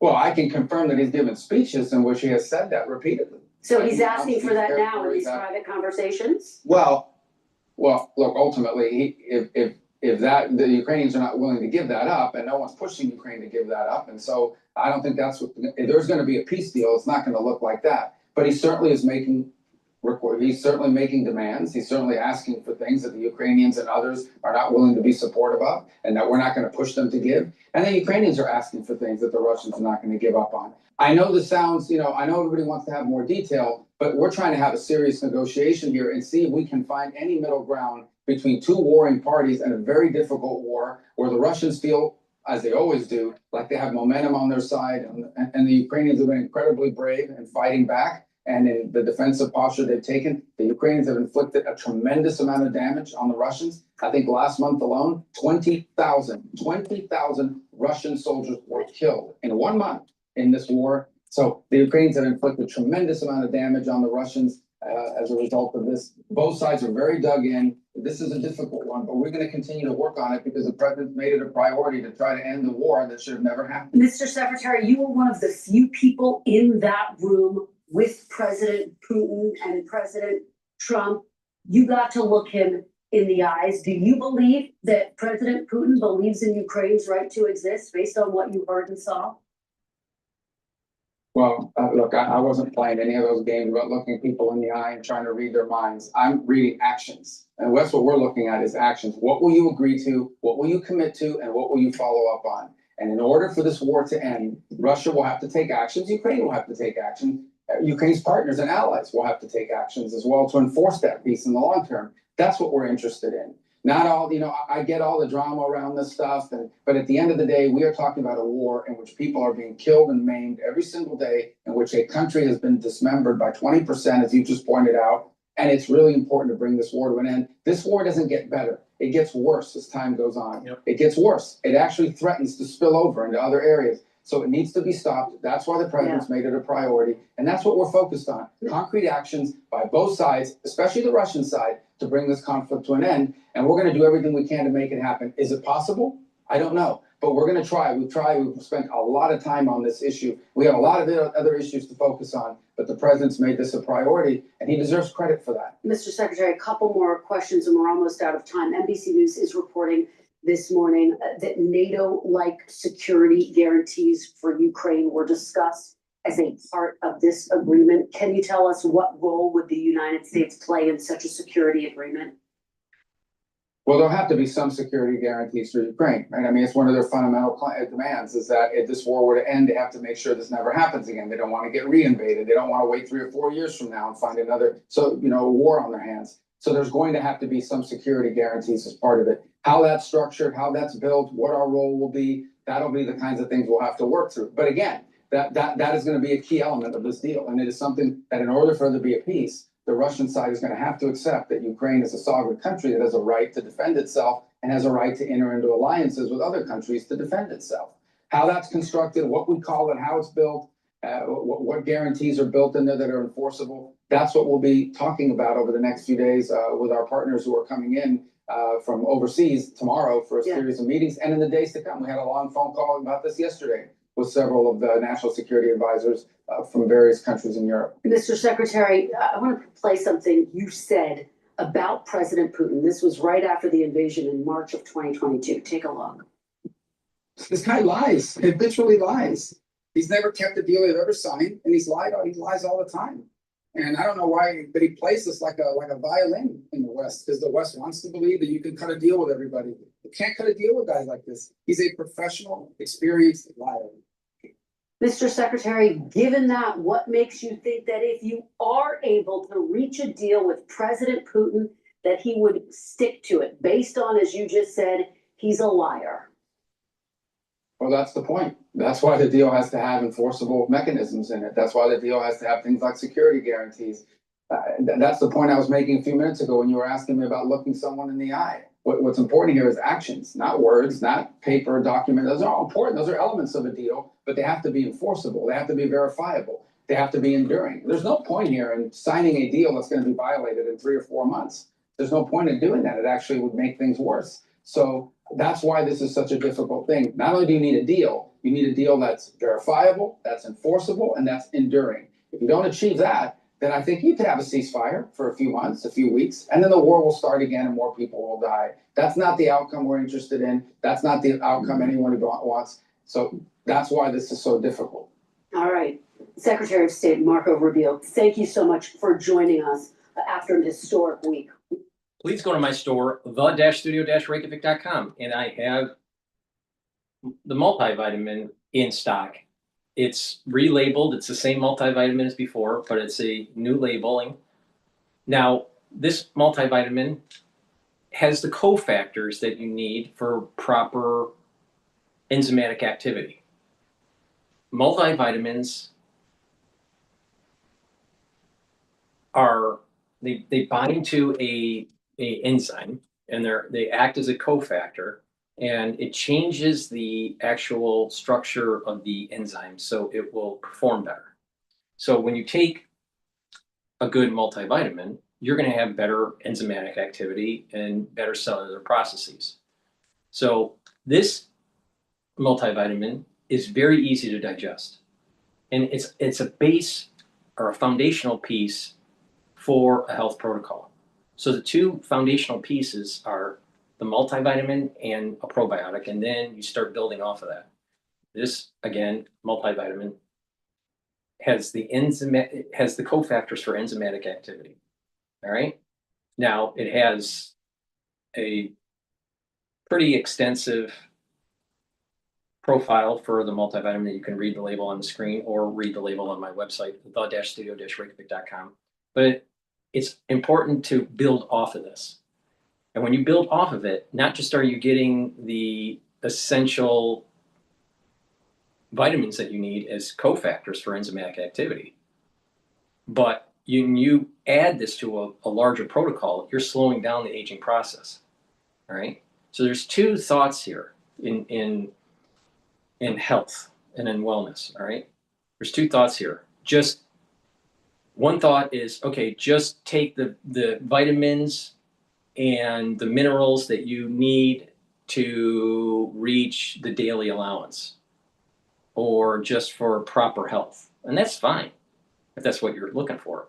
But if you stack this the proper way, if you build a foundation and a holistic approach, and you build off of that, what's actually going to happen is that you're giving the nutrients to your body, and you're sending the microsignals into your body that actually will slow down the aging process.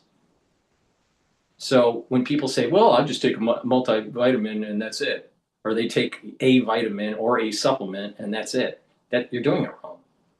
You're just doing it wrong. It's not going to slow down the aging process and let the body heal. You're just giving the nutrients that the body needs, but you're not, creating all these microenvironments. Your body is a very complex system biochemically, and it's not just one chemical.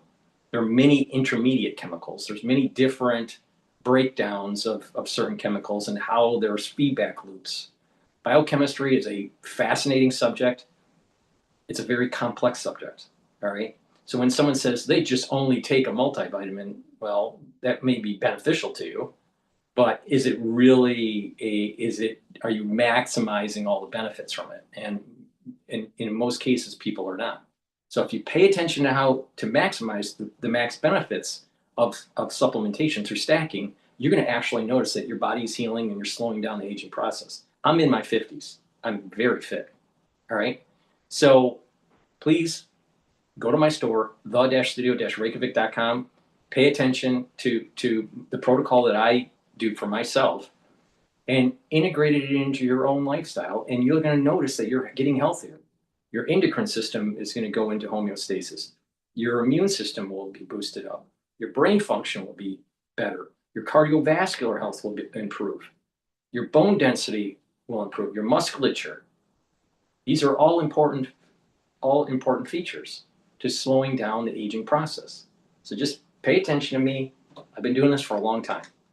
So this multivitamin, again, is in stock. Use discount 5, you get $5 off any order. Now another foundational piece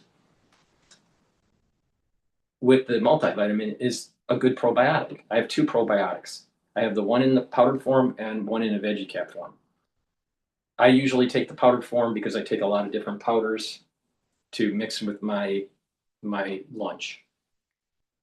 But this probiotic, super important to take because it's going to help with your immune system. Your gut biome is going to improve. You're going to be able to absorb your nutrients better. You're going to have a thicker mucosal lining in your gut. You're going to have a higher concentration of IgA, which is a type of antibody that it's a type of antibody that you need for your gut immune system. When people have low concentrations of IgA, guess what? You get sick more often. So having higher concentrations of IgA are really important. So you need a proper gut biome and a thicker mucosal lining for that. By having a thicker mucosal lining, you have less leaky gut. Now, when you have a good gut biome, you have a better communication between your gut and your liver. Your metabolism is going to improve. When you have a better gut biome, your skin, your hair, and your nails will improve. And with a better gut biome, you'll have a better communication with your brain and brain function. You will sleep better with a better gut biome. You'll have less brain fog. You'll be able to concentrate better. You'll be less irritable.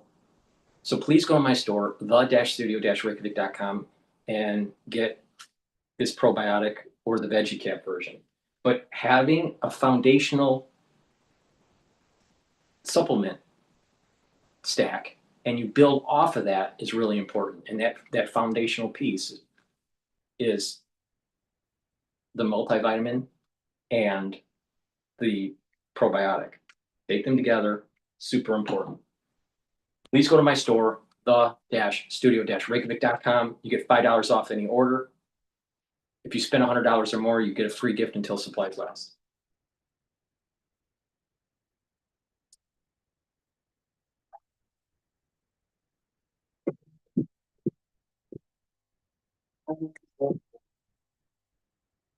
Being silly isn't just allowed, it's encouraged. Wild Dunes, Charleston's Island Resort. Well, let's get the view from Kyiv now in all of this, talking to Ina Sorsen, who's an MP for the Ukrainian Parliament, the Holos Party, member of the Parliament's Energy, Housing and Utilities Services Committee, as well, also a former Deputy Minister of Education in the country. Ms. Sorsen, thanks so much for joining us this morning. Can you just give us your assessment, how it feels from where you're standing this morning, this afternoon for you, as to what we saw on Friday in Alaska? And do you feel, what do you hope for in terms of President Zelensky's meeting with President Trump tomorrow? Well, first of all, on a very personal note, I will have to say this. When I was watching that press conference, I saw 2 men, the President of Russia and the President of the United States, talking about the future of my country. But none of them is actually representing me. None of them actually cares about the interests of me as a Ukrainian, of the interests of the Ukrainian people. And it just felt like our destinies are being decided by people or not us. And I just felt on a very emotional level, it just felt wrong. There are 2 guys discussing like, okay, so which part of Ukraine are we gonna give it up to Russia, which part not? But Ukraine is not present in that conversation. Wait a minute, the world is interconnected, honey. And guess what? Ukraine would have lost more land if it wasn't for the $350 billion that we've sent and our technological know-how and our military intelligence, providing you with data to fight the Russians. All right, so don't forget that. Secondly, the American taxpayer is tired of funding the fucking war. Meanwhile, the Europeans have been sucking on the American tit for 4 decades. The American taxpayer is tired of it. Third, Ukraine isn't the center of the world. There are activities that are going on that the United States needs to focus on, especially in the Pacific theater. So The reality of the situation is here. You're losing on the battlefield. You're going to have to make concessions. Part of those concessions are a big part of the land that has been grabbed by Russia is going to have to be on the table for negotiation and go to Russia. Most of it. Or don't do that and have a probability of maybe 50% of losing more land. That's the issue here. Now, if you want to have a total autonomy, that's fine, but don't ask the American taxpayer to pay for it.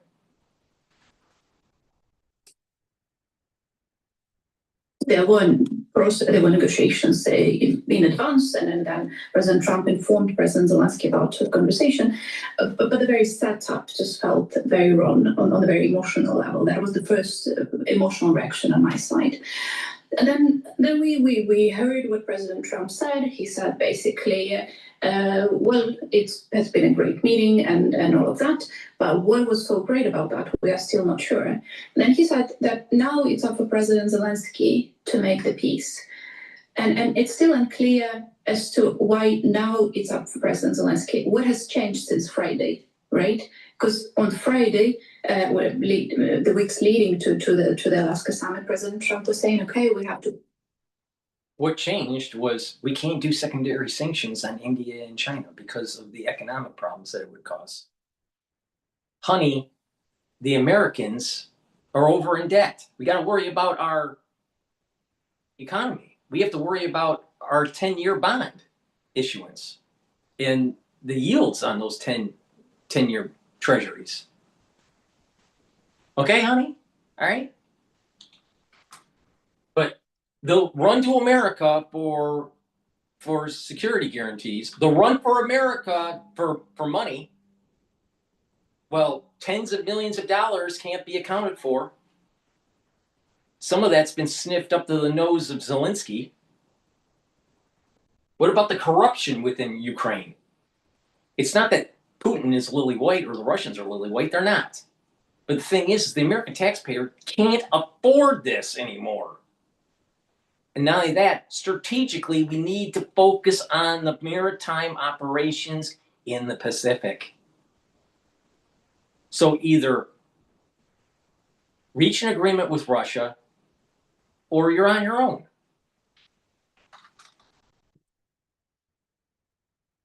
Putin to make the peace and so on and so forth. And then suddenly it's President Zelensky's decision. It's President Zelensky who's responsible for that. And then it's very unclear about what is it that is expected of President Zelensky. And it appears that the major thing that has been agreed is, of course, the so-called territorial swap. Do you, on the briefing which has emerged, seems to, it seems relatively little was agreed. But that which seems to basically revolve around two things. One, this idea that you've just alluded to of a territorial swap, a land swap, although what the swap is in Ukraine's favour is not entirely clear. But it seems to basically be that Putin is saying that he wants all of the Donbass, something, of course, he's not been able to achieve in not just 3 years of war, but 10 years of war since the initial invasion in 2014. And in return, Trump would provide Ukraine with security, American security guarantees. Do you think that any of that would fly or be acceptable to the Ukrainian parliament? Well, the Ukrainian parliament hasn't gathered yet. We're having a session next week, so I think we'll have a better understanding of the discussions in the parliament next week. But I want to add here for our listeners to remember that this land swap is actually, the whole narrative is very wrong, because a swap is when you exchange something, right? But in this case, we are talking about exchanging one piece of Ukrainian territory for another piece of Ukrainian territory, and Ukrainian leadership is basically being asked to choose. So which part do you want to keep? And it's like asking a parent, which of your children do you like better? But did you win the war? Did you win the war? No. Do you need the Americans to help finance the war effort for you? Yes. Are the Americans getting tired of it? Yes. So stop. You lost. Ukraine lost. That's the point. to impossible to choose, right? Second important thing is that territory swap is not just about the territory, it's about the people. The territory that Putin doesn't control in Donbass now, and that's the third of the Donetsk region. So it's not insignificant, it's a third of the whole Donetsk region. It does include the cities of Pokrovsk, with a population of about 80,000 people, the city of Slavyansk with a population of about 50,000 people, other cities which have about 50,000 population. So it's actually, what is being suggested is basically moving the population, because people will have to choose, most likely will not choose to live under Russian rule. And that's going to... Again, Ukraine lost. They're not winning on the battlefield. If they were winning on the battlefield, they would get their land back. But that's not the case. So you want to continue this on? It's a level of probability. What's the probability that the Ukrainians, even let's say with European forces, what's the probability of pushing back the Russians? Maybe 40 to 55% chance. What's the chance, if you continue on the war, that Russia takes not just 22% of the land mass, but maybe 30 or 35% of the land mass? About 50% chance. So is it better to just take your losses and reconfigure the country and try to get back economically and rebuild? Or do you want to continue this on and roll the dice to see maybe if you lose even more land? Ukraine lost. But Ukraine wants to pretend that they're winning. A huge debate, of course, in the society, in the parliament. But do you think that when you hear talk about US-backed security guarantees, which is something, in fairness, that Trump has been not willing to engage with, especially in the past, do you think that that would be credible enough and acceptable to Ukrainians and to the Ukrainian parliament? Do you welcome the talk of American security guarantees, or have you heard all of this before? Well, we have heard it before. It doesn't mean that we refuse to engage in this conversation again. Of course, we do have a very bad experience of the so-called assurances of security, which were prescribed in the Budapest Memorandum when Ukraine gave up its nuclear weapons arsenal, and we got no protection after that. We ended up where we ended up now because we gave up our nuclear arsenal for assurances of security, which were never really granted. Again, it doesn't mean we're not ready to discuss it now. We understand that long-lasting peace in Ukraine is only possible with the security guarantees from our Western allies, not just the United States, but also the UK and the European Union. So yeah, we will engage in that discussion. And what would you say to those who argue, and this includes Trump, because we can see what Trump is saying even over the last 24 hours in that Fox News interview, who say, look, Ukraine, with the best will in the world, has obviously put up this heroic fight, but nonetheless, Russia is advancing. It's continuing to advance in key areas. Some of that territorial acquisition, that advance, has been actually speeding up, particularly over the course of this summer. Russia continues to invest huge numbers of people into the war. Ukraine, by contrast, is struggling to keep up with the conscription that it needs. What do you say to those, including the president, who say that Ukraine is losing and therefore a deal now is better than a deal later? Well, the obvious historical analogy here is coming up to mind. Europe would have lost to Hitler were it not for the American weapons. Europe, United Kingdom, everybody were using American weapons, and that is how Hitler was defeated. And that's the same situation right now. Yes, Ukraine is slowly but losing territory for the last couple of months, but it doesn't mean that it cannot be reversed. Just like Hitler, the situation in the World War II was reversed when the UK and Europe started getting American weapons. That is something that still can be done. And it still can be another way of solving the problem is ensuring that Ukrainian army can defend ourselves. Ina Sobson there, Ukrainian MP for the Holos Party, giving us her assessment of everything that we've seen over the course of... Here's a little factoid. Many of those countries that were provided weapons from the United States defaulted on their loans, defaulted on their obligations. See, the American taxpayer has been footing the bill. How? With higher taxes and more debt issuance from the Treasury. And we're using our tax-paying dollars to pay those coupon payments on those treasuries. We're also absorbing overissuance of debt through inflation. So the United States citizen has been taking the financial brunt of Europe since during and since World War II. So I'm sick and tired of people like her that are basically saying, oh, America, you need to help us more. You need to help us more. You need to help us more. Really? I think we helped you enough. If you can't get your own people on the fucking battlefield, why does the American taxpayer have to pay for it?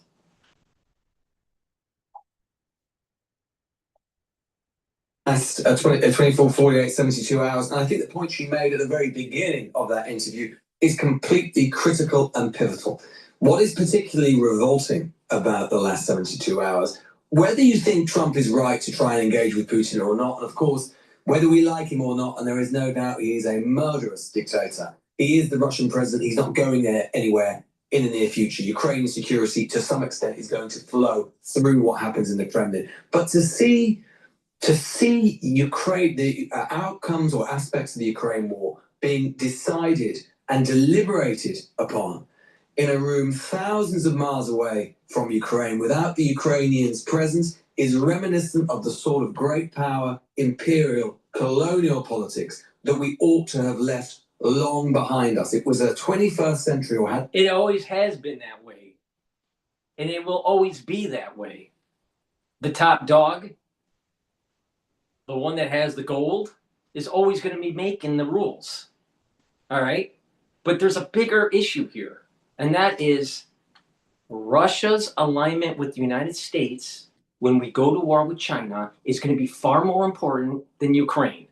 Ukraine is not that important. What is important is making sure that the Chinese do not become the world superpower and erode or supplant the United States hegemonic power. That's far more important than Ukraine.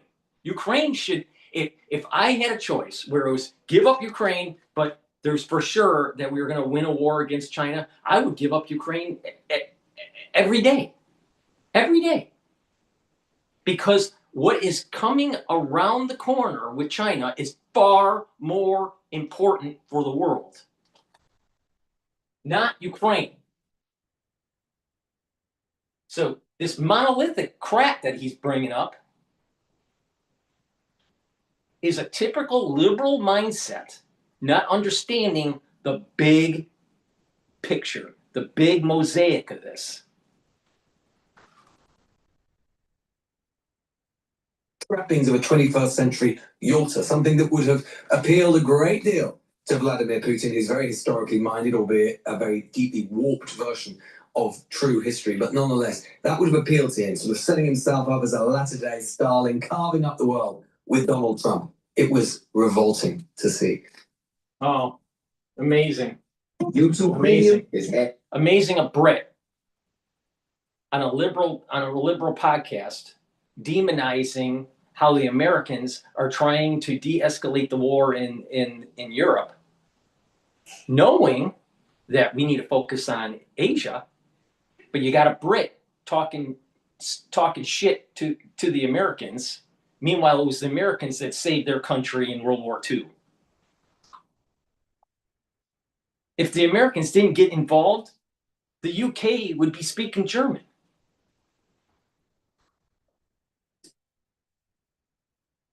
free YouTube and video downloads. So what do we learn from this? If the Americans don't get involved and focus on the Pacific theater, we're going to have one-party rule in many Western countries because they're going to try to follow the same model of the CCP.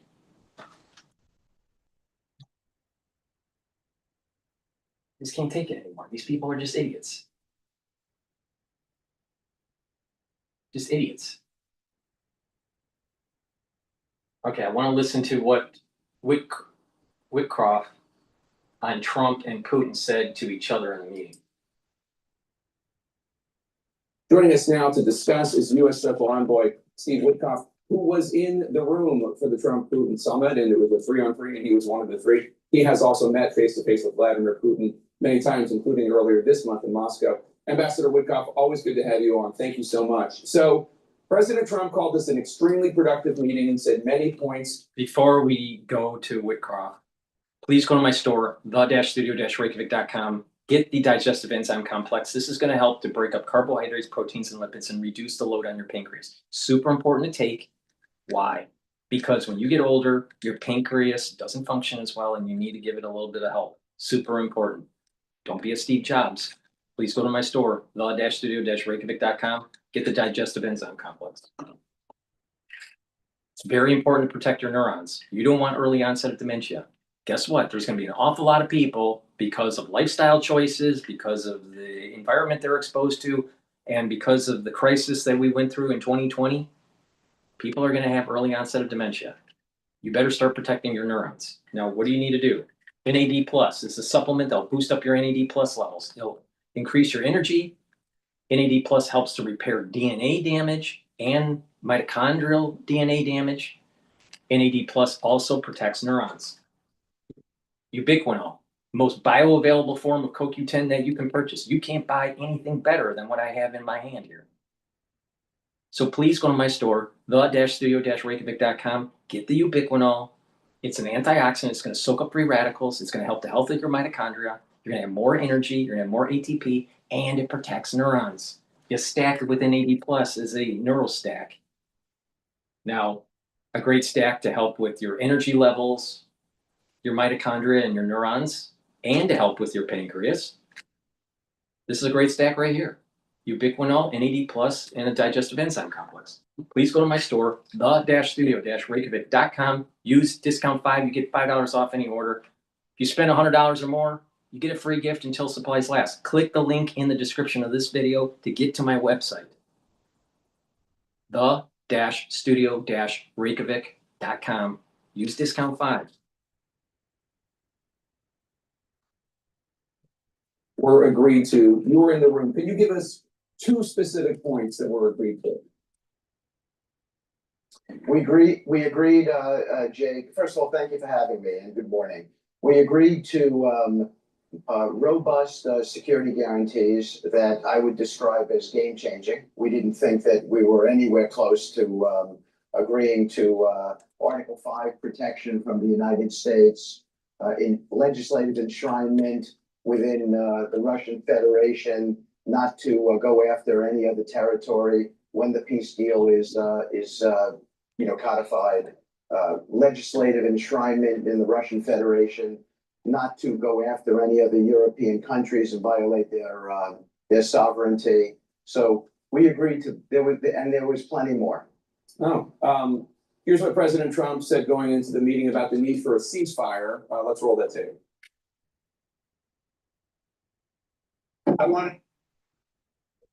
The thrills never stop at Empire City Casino. You can win big with non-stop action, including electronic table games. I want to see a ceasefire rapidly. I don't know if it's going to be today, but I'm not going to be happy if it's not today. Everyone said it can't be today, but I'm just saying I want the killing to stop. I'm in this to stop the killing. Obviously, the ceasefire didn't happen. Last night, Russia launched more than 60 aerial attacks across Ukraine, killing at least 5 people, injuring 11. President Trump had said if he didn't like what he was hearing in the meeting, he would walk out. Why didn't he, once it became clear Putin was not going to agree to a ceasefire, which would end the bloodshed now? Jake, the one thing, we were there as a mediator, so we were obviously advancing the Ukrainian view. The one thing that the president cannot agree to on behalf of the Ukrainians is any sort of land swap. That is for the Ukrainians. They've asked us, or stated that to us, and the president is respectful of it. But that's why we're moving so quickly to a meeting on Monday at the Oval Office with President Zelensky. That being said, we covered almost all the other issues necessary for a peace deal. So I described the ceasefire as the interim move where you would then negotiate towards a peace deal.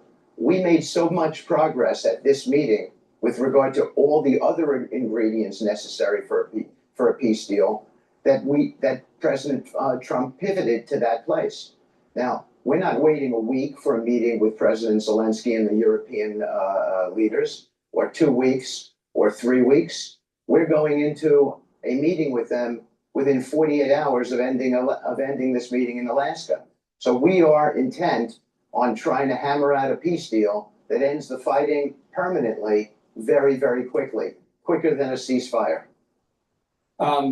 How would it be quicker than a ceasefire? I understand the idea of like a larger peace deal is an important point. But it was President Trump that had said that he wanted a ceasefire agreed to at the meeting on Friday. And he didn't get it, and there are now 5 Ukrainians who are dead because the Russians continue to bombard Ukraine. I still don't understand how not getting the ceasefire deal is a win. I understand the idea of wanting this bigger package, of course, but a ceasefire would at least stop the bloodshed right now. Jake, the thesis of a ceasefire is that you'd be discussing all of these issues that we resolved in Alaska. You'd be discussing security guarantees. There's not a person on the European team who didn't acknowledge that we made substantial progress at this meeting. We certainly did. So we cut through all kinds of issues that would have to be discussed and agreed to during a ceasefire period. The fundamental issue, which is some sort of land swap, which is obviously ultimately in the control of the Ukrainians, that could not have been discussed at this meeting. We intend to discuss it on Monday. Hopefully we have some clarity on it, and hopefully that ends up in a peace deal very, very soon. So Trump told Fox that he and Putin, quote, largely have agreed on, unquote, land swaps. And sources tell CNN that President Trump told European leaders that Putin will agree to end the war and not attack Ukraine or other European countries, as you mentioned earlier, in exchange for Ukraine ceding the entire Donbass region to Russia, including territory that isn't even currently occupied by Russian forces. Is that accurate? Is that what's on the table? But Ukraine has to agree to cede all of Donbass? I think, look, I don't know that we have the time now to go through all the different issues on these 5 regions. There are 5 regions here. It's always, in our view, been the crux of the deal. Those 5 regions, the Russians have previously said that they wanted it at the administrative lines. The administrative lines are the actual legal boundary lines as compared to the contact lines. The Russians made some concessions at the table with regard to all 5 of those regions. There is an important discussion to be had with regard to Donetsk and what would happen there. And that discussion is going to specifically be detailed on Monday when President Zelensky arrives with his delegation and some of the other European leaders. And hopefully we can cut through and make some decisions right then and there on that.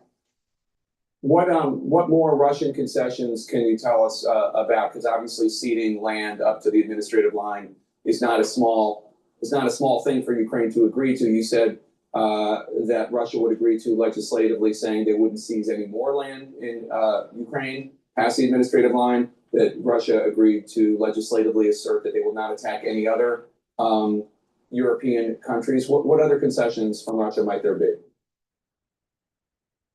They made some other concessions on several of the regions. I'm not going to discuss it now. The Ukrainians are aware of it, as are the Europeans, and it was significant. And that doesn't mean it's enough, but the point was that we began to see some moderation in the way they're thinking about getting to a final peace deal.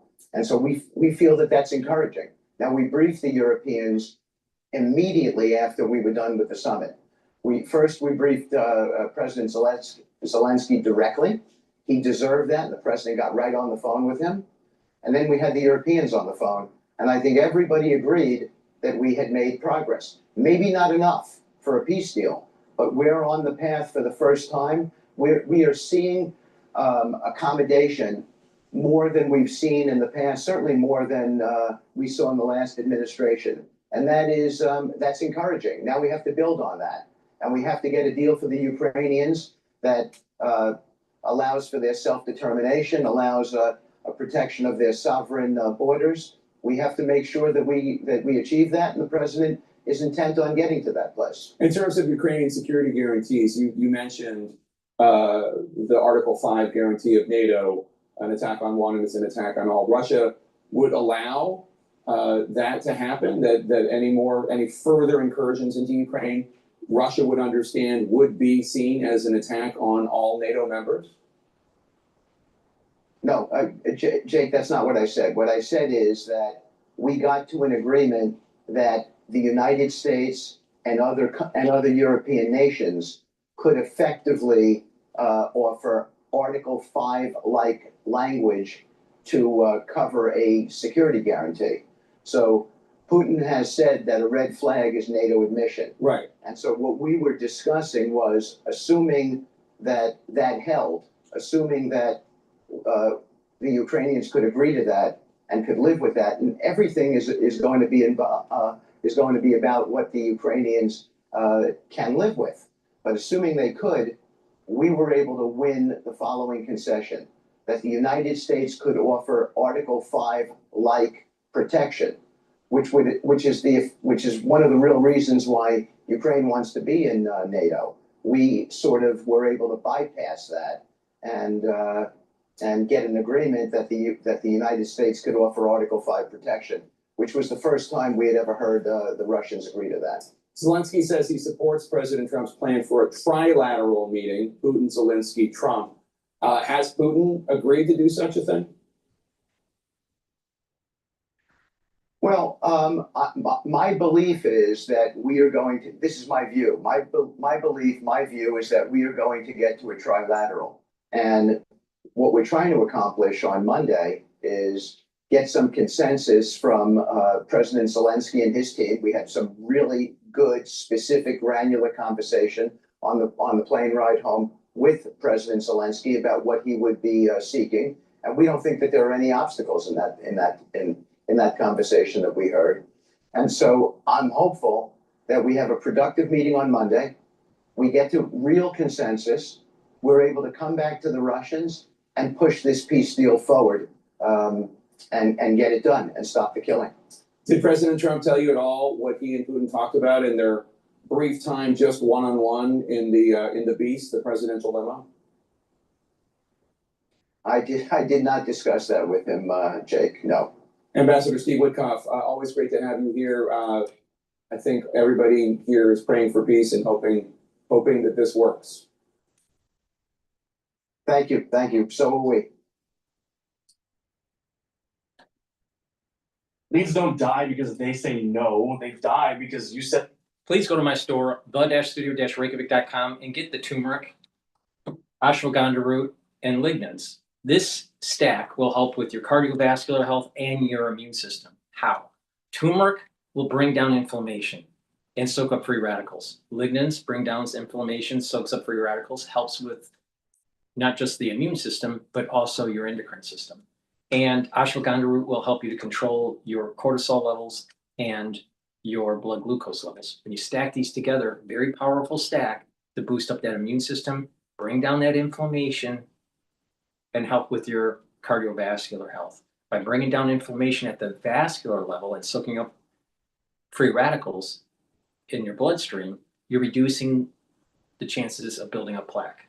So this is a very powerful stack. Take it every day. Please go to my store, the-studio-reykjavik.com. Boost up that immune system and that cardiovascular health. Super important.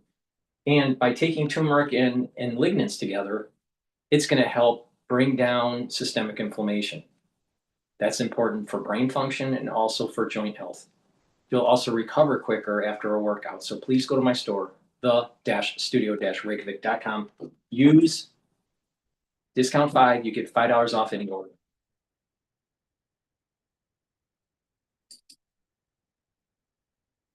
Joining us now is the assistant to the president and U.S. Special Envoy for Peace Missions, Steve Witkoff, who was in the room for Friday's summit. Welcome back to Fox News Sunday.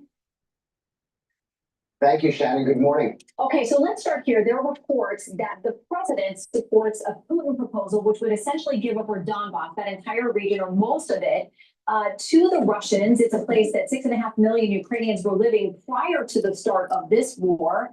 So why do something that would seem like a reward to somebody who has attacked a sovereign country? We were in the room, Shannon, as a mediator, and the president, as a mediator, was looking for ways to solve the crisis. He understands that it is for the Ukrainians to decide how they might land swap, how they might make a deal with the Russians on different territories there. But that's why Zelensky and the Europeans are coming to the White House on Monday to make those decisions themselves. But are reports accurate or inaccurate that the president does support that ask from Putin?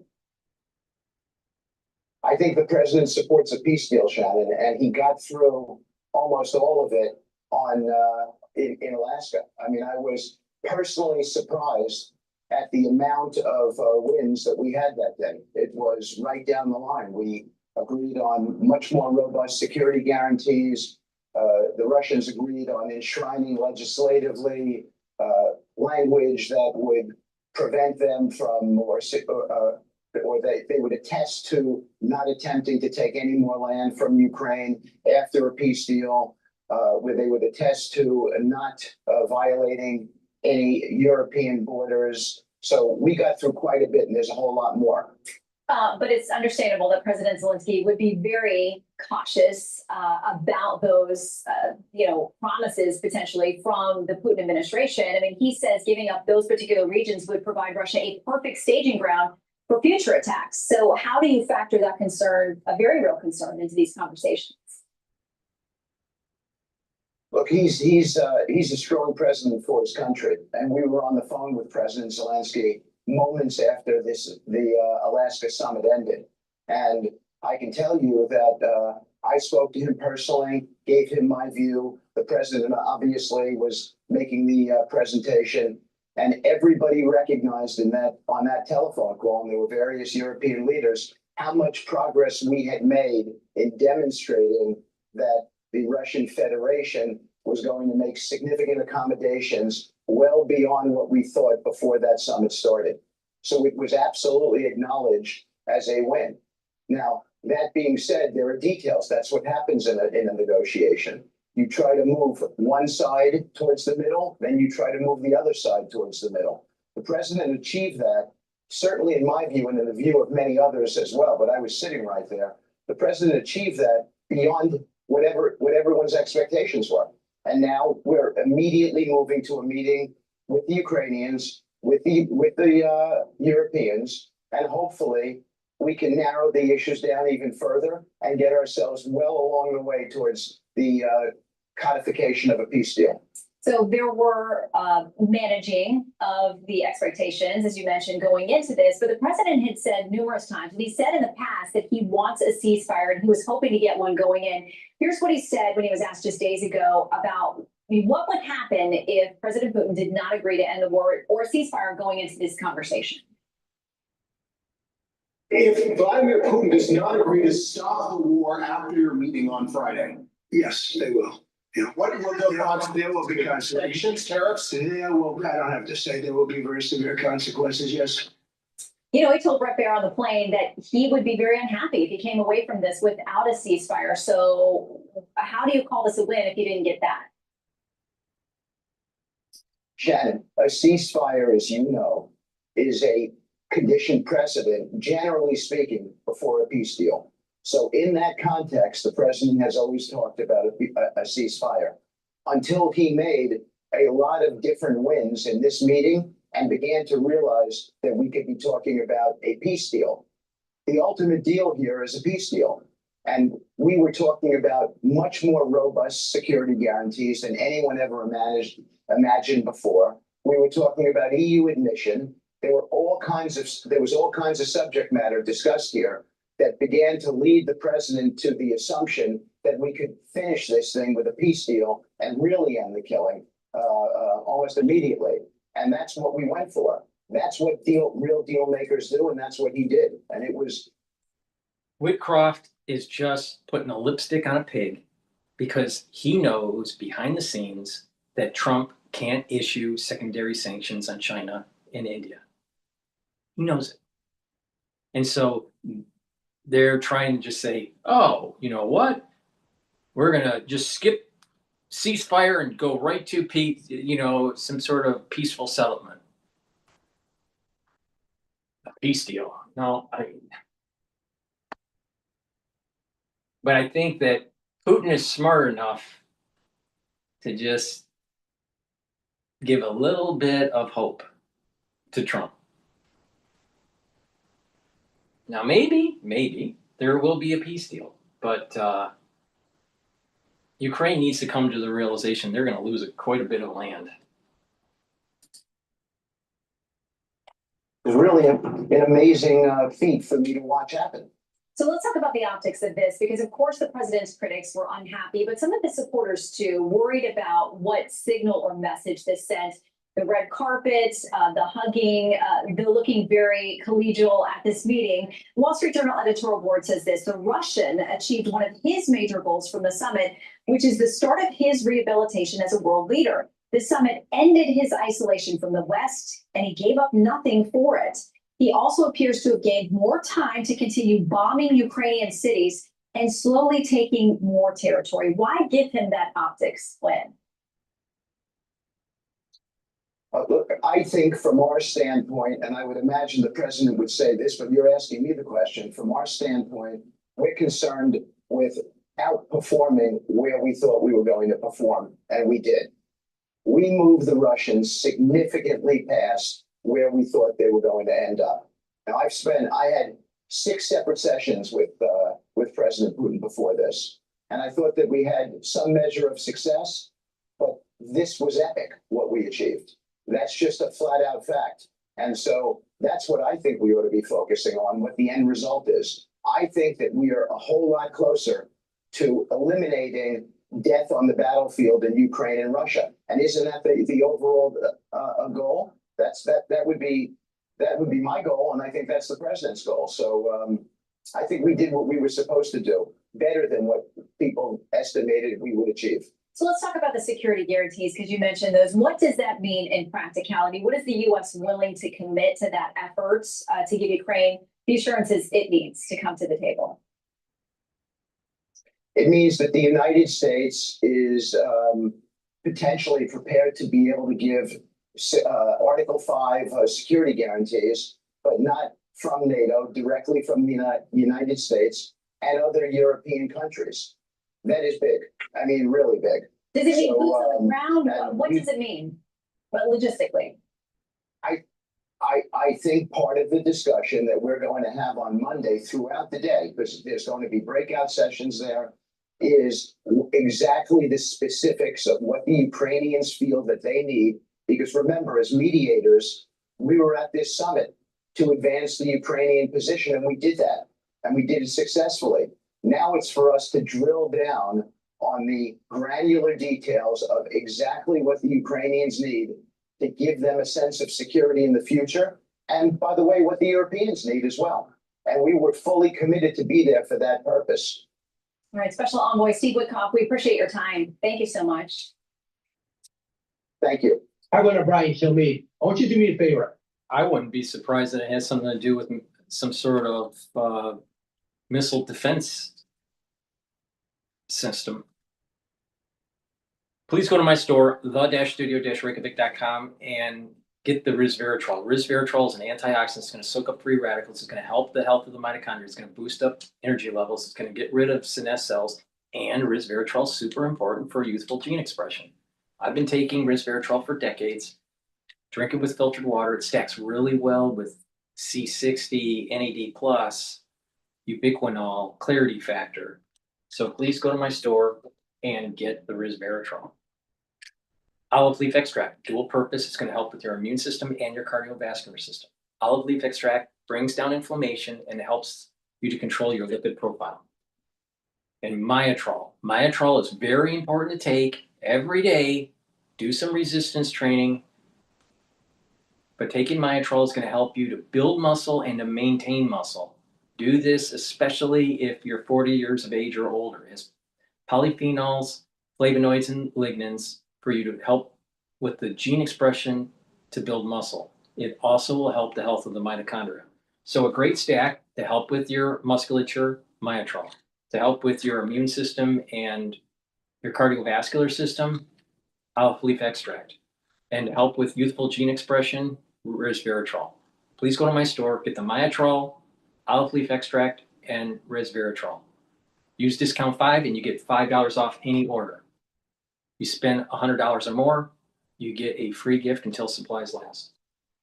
I also have a very high quality structural nanosilver toothpaste. It'll help to whiten your teeth, freshen your breath, help with the gum line health, reduce inflammation at the gum line. Good oral hygiene is very important, especially when you get older. So please go to my store, get this very high quality toothpaste, help support the work that I do by purchasing the great products I have. Get a few tubes for your household and make sure you use discount 5, get $5 off any order.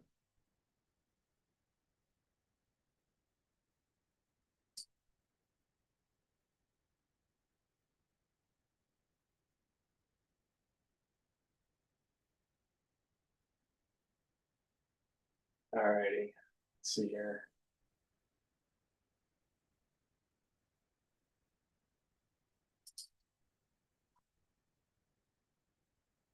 Listen, pay $14.99 a month for a streaming app and $9.99 a month for a music app and $12.99 for a fitness app. News when you want it with Bloomberg News Now. I'm Denise Pellegrini. European leaders now say they will accompany Ukrainian President Vladimir Zelensky to his meeting with President Trump tomorrow.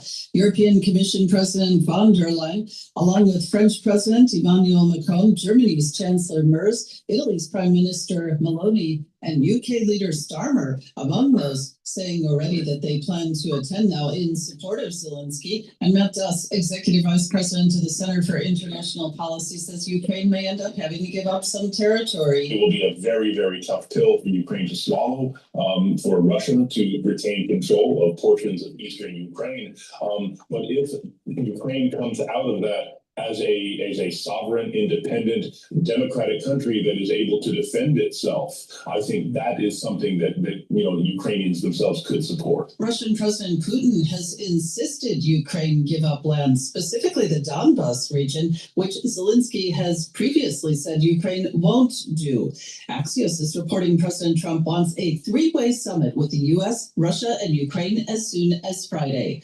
Protesters in the nation's capital against President Trump mobilizing the National Guard to tackle crime. West Virginia, South Carolina, and Ohio. Now the state's sending several hundred National Guard troops to D.C. to bolster the federal deployment ordered by President Trump. A White House official says the National Guard may be armed if the mission and their training warrants it, and will protect federal assets and help other law enforcement make arrests. A deadly shooting inside a nightclub in Brooklyn overnight, with multiple people killed and others injured. NYPD Police Commissioner Jessica Tisch. Officers arrived within minutes of the first 911 calls and found numerous gunshot victims inside of the location. Police say the shooting arose from a dispute inside the nightclub and likely involved multiple shooters, several firearms discovered at the scene. Aaron downgraded now to a Category 3 storm as it moves through the Atlantic near Puerto Rico, triggering concern about rain, flash flooding, and mudslides, even in its weekend state. Bloomberg meteorologist Craig Allen says people all the way up and down the eastern seaboard still need to watch out. Landfall for the East Coast remains a very minimal threat, but there will be life-threatening surf and rip currents all along the beaches from the Bahamas and Florida right on up the entire eastern seaboard into Atlantic Canada. Bloomberg meteorologist Craig Allen. Air Canada resuming flights this evening. That's after Canada's government moved to order more than 10,000 Air Canada flight attendants back to work. FlightAware indicates about 60% of Air Canada flights for today are canceled. In the Middle East, Protests in Tel Aviv against government of Israeli Prime Minister Benjamin Netanyahu. The groups are demanding the fighting in Gaza stop so the hostages taken in the Hamas-led action in October of 2023 can be back home. Israel, meantime, announcing it's preparing to move Palestinians from combat zones to southern Gaza ahead of a military offensive in some of the territory's most populated areas. The health of U.S. consumers in focus this coming week. That's as we get a whole slew of retailers reporting quarterly results, including Walmart and Target. Dana Telthy, founder of Telthy Advisory, says retail business is seeing its ups and downs, but there's no reason to panic. You're definitely hearing more commentary that continues to be increasing quarter to quarter about the uncertainty of the economy. What you've heard from CEOs this week and a little bit last week, and we'll have a lot more next week, is that spending and sales since the end of the June quarter has improved and it's increased. And Telsi there, a guest on the Bloomberg Business Week podcast, which you can download wherever you get your podcasts. And the Fed also in focus as final preparations get underway for the annual symposium in Jackson Hole, Wyoming. Fed Chair Jay Powell will speak as pressure mounts on him to cut interest rates at the next FOMC meeting in September. And we'll have live special coverage of all the events in Jackson Hole and multiple interviews with movers and shakers from the sidelines as well. All on Bloomberg Radio, Bloomberg Television, and of course streaming on the Bloomberg Podcast channel on YouTube. OpenAI staffers, according to sources, plan to sell $6 billion in the company to SoftBank, other investors. That would give it a $500 billion valuation, according to some, and that would make OpenAI the world's most valuable startup, surpassing Elon Musk's SpaceX. And that's news when you want it with Bloomberg News Now. I'm Denise Pellegrini. This is Bloomberg. Please go to my store, the-studio-reykjavik.com, and get the great deodorant bars that I offer. You can get it in peppermint, lavender, and tea tree, and in citrus. They are deodorant bars for males and females. It will help to detoxify your body. You use it as a deodorant daily. Made from essential oils from the Himalayas, all natural, no aluminum, no baking soda, very high quality deodorant bars. Please go to my store, get a couple bars for your household, help support the work that I do. In addition, I also have lozenges. Start stocking up on lozenges and drops. You're going to need them. You're going to start hearing in the news, many people are having problems with their throat in the fall. So it's important that you get prepared. Now, elderberry zinc in a 21 count, very high quality. I also have the drops, which are smaller, in 100 count. You can get it in blueberry, in cherry, and also in honey and lemon. Get a few bags for your household and for work. Be prepared. The moment you have that irritation in your throat, take it right away, mitigate the problem. And detoxifying your body is super important. Take 3 small drops underneath your tongue, drink the filtered water. This will bind to heavy metals, toxins, and chemicals, and allow you to urinate them out within 6 to 8 hours. If you do this on a regular basis and you drink filtered water, stay away from processed foods, and you clean the environment in your home, you are going to help improve your immune system, your endocrine system. Your tissues are going to perform better. Your brain function is going to perform better.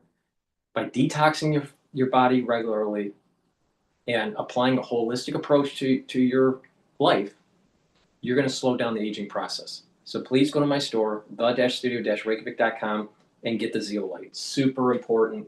It's an awesome product. So please go to my store, the-studio-reykjavik.com. Use discount 5, get $5 off any order. If you spend $100 or more, you get a free gift until supplies last.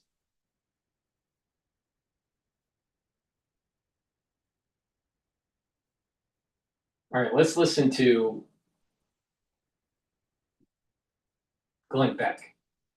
I don't normally listen to Glenn Beck, so let's just listen to what he has to say.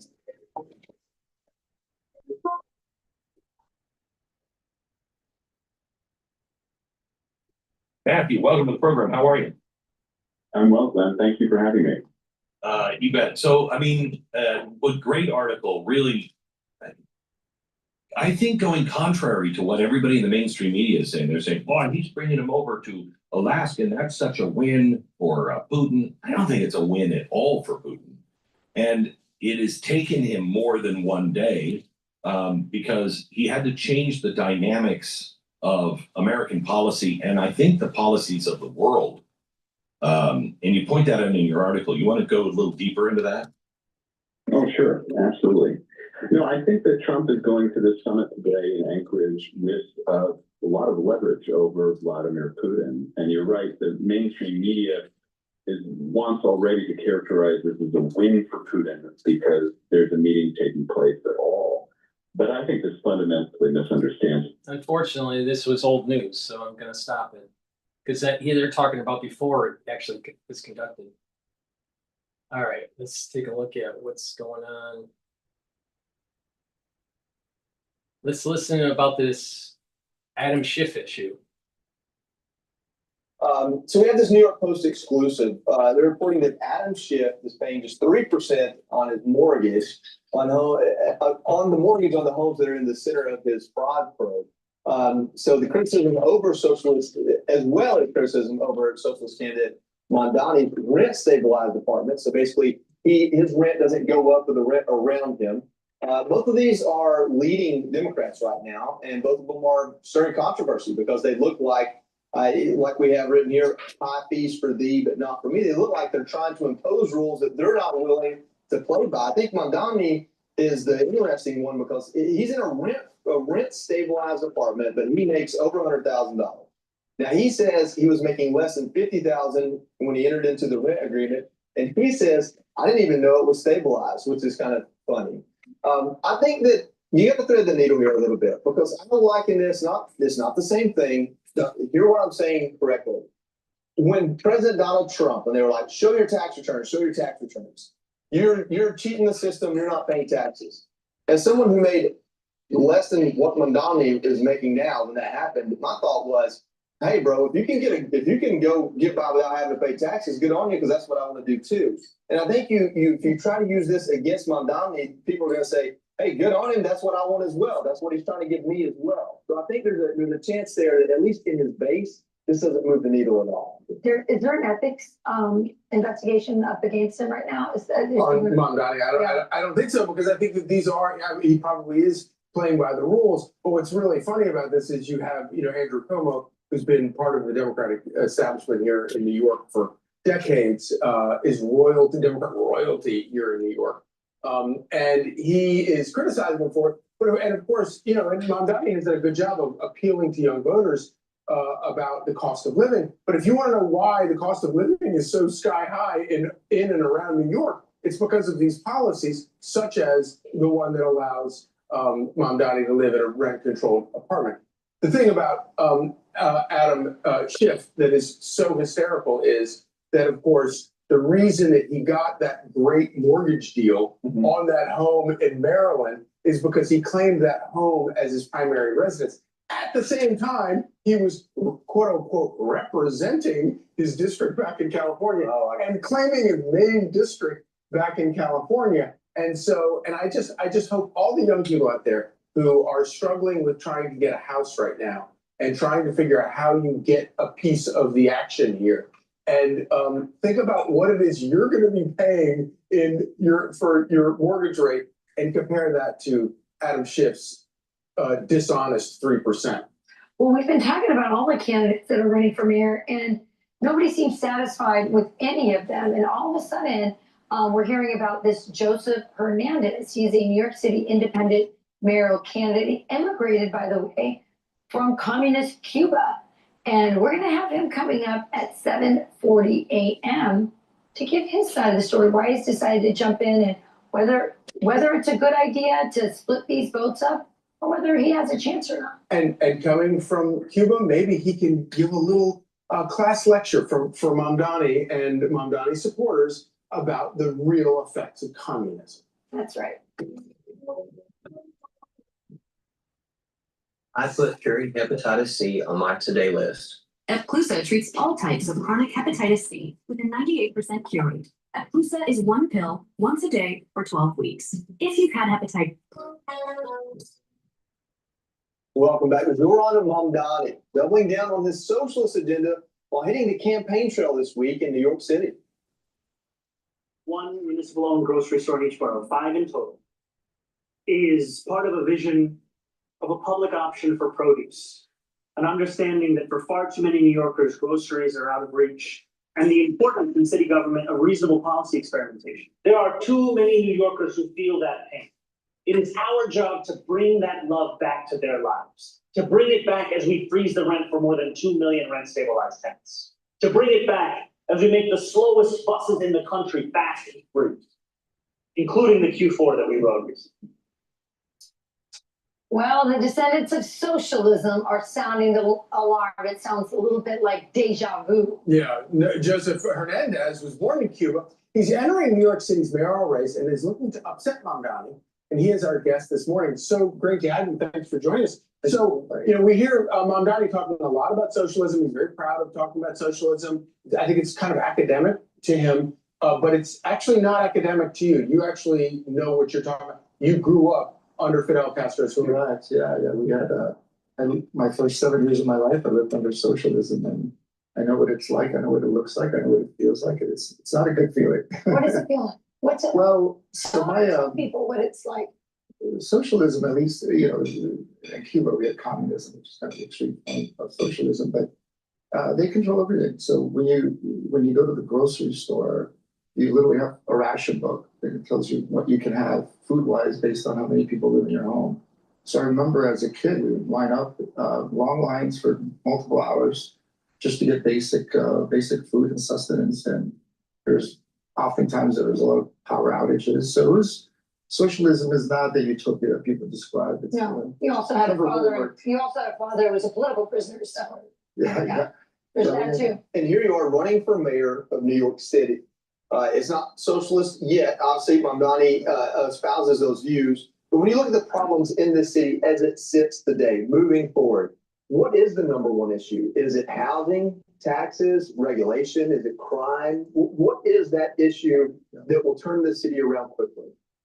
Well, we have a lot of challenges. This city is, unfortunately, because of poor management over the last, I would say, 8 years, this city is really spun out of control. So there's a lot of problems to solve, unfortunately.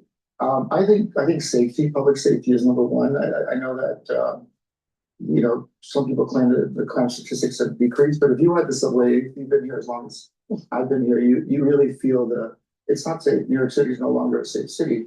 So my plan for that is to bring 10,000 new police officers on the force, make sure we do grid patrolling, make sure that we involve the federal prosecutors in our legal system right now. Unfortunately, there's a revolving door of crime. These people get arrested, they get released.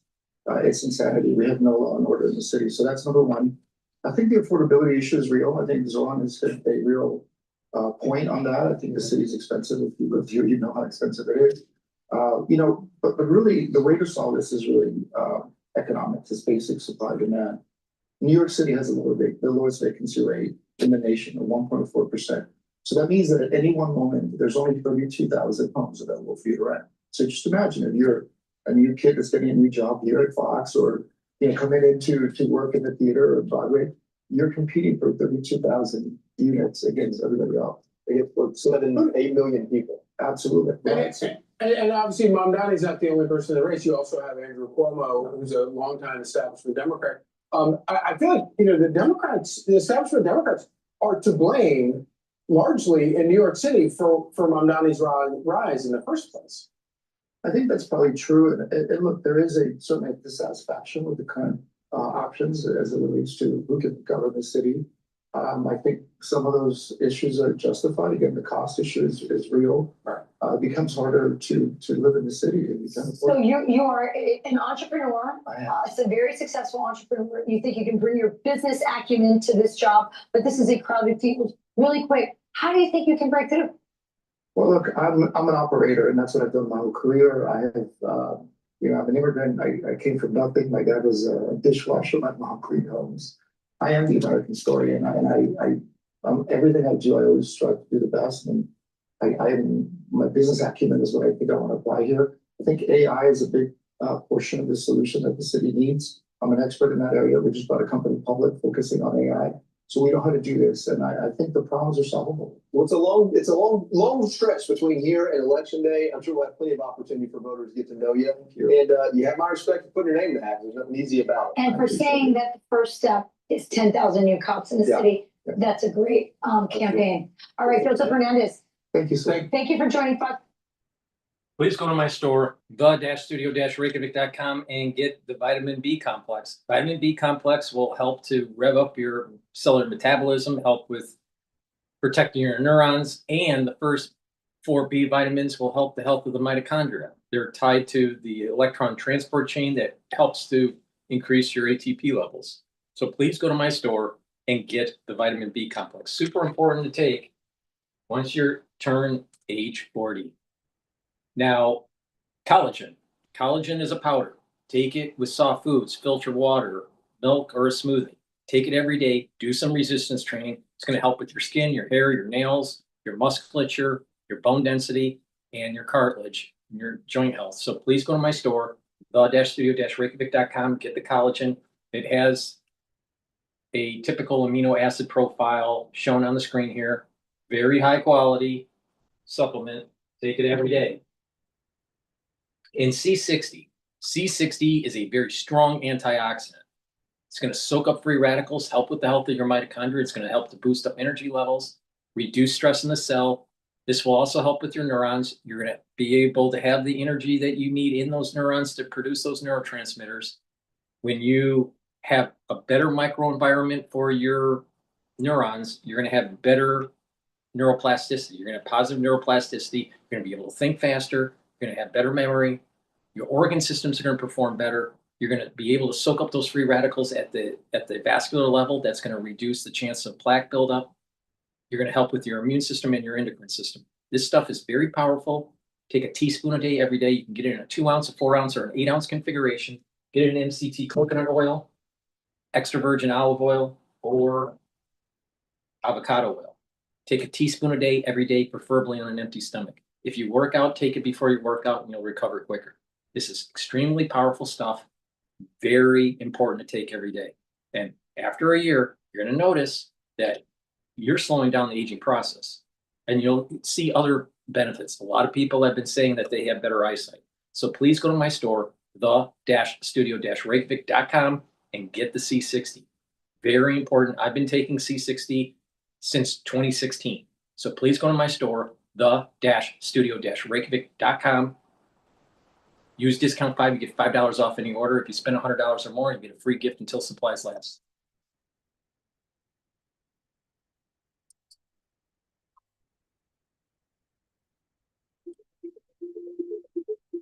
Great ideas can come from anywhere. With Wix, you decide where they go.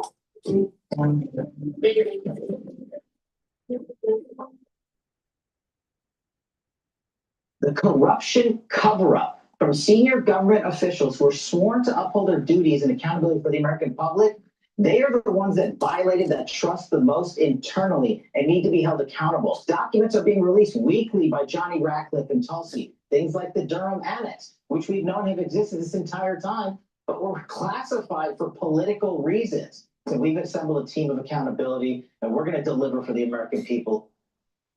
FBI Director Kash Patel is urging congressional committees to publicly release documents related to the Durham Annex, which could prove to be the smoking gun in the Russia hoax. Hello, everyone, and welcome. I'm Anita Vogel, along with Lydia Hu, Jason Chaffetz, and Kevin Ford. And this is the Big Weekend Show. Troves of documents have been declassified showing how top Obama intel officials violated standards and pressured lower-ranking officials to accept the narrative that Putin helped Trump win the 2016 election. But the declassified annex to the Durham report reveals the origins of this narrative may lie in the Clinton campaign. Emails allegedly from a George Soros-connected official describe how Hillary Clinton signed off on a plan to connect Trump with Russia, while implying the FBI would later add credibility to this claim. Joining us now for our big close-up tonight is a former White House Chief of Staff, Mark Meadows. He is also a senior partner at the Conservative Partnership Institute. Mark, it's great to have you with us tonight. I want to start with this Durham Annex. What new information could be released? What can you tell us? Well, Anita, obviously, Durham had a huge investigation that took many months. Many of us thought that it took a lot longer than it should have. And yet what we're starting to see is the coordination that happened between the Clinton campaign, between those in the three-letter agencies that we're all too familiar with. But I think the troubling thing that appears to be coming out is that over and over and over again, there was real pressure at the very top levels of these agencies to have a narrative out there that we knew was false. We knew it was false back in 2019 when this was being investigated and covered in Congress, but we also knew it was false during the first Trump administration, and yet he had to deal with it every single day. Mark, Jason Chaffetz here. Good to see you, my friend. One of our colleagues during our time in Congress was Tulsi Gabbard, and she, now that she's the Director of National Intelligence, released new emails this week showing how James Clapper pushed officials to ignore standard procedures in order to rush out the 2017 intel assessment tying Putin to Trump. Then Director of the NSA, Mike Rogers, emailed Clapper in December of 2016 saying his team raised concerns because they weren't given sufficient access in time to review the underlying intelligence. Clapper replied that more time was not negotiable and that, quote, normal modalities would have been compromised. But this is how Clapper described the intelligence gathering in 2017. The Intelligence Community assessment conclusions were reached based on the richness of the information gathered and analyzed and were thoroughly vetted. Really? I mean, he was under oath when he said that, and yet the documents are proving otherwise. Mark Meadows, what's your question for him? And should he appear before Congress yet again?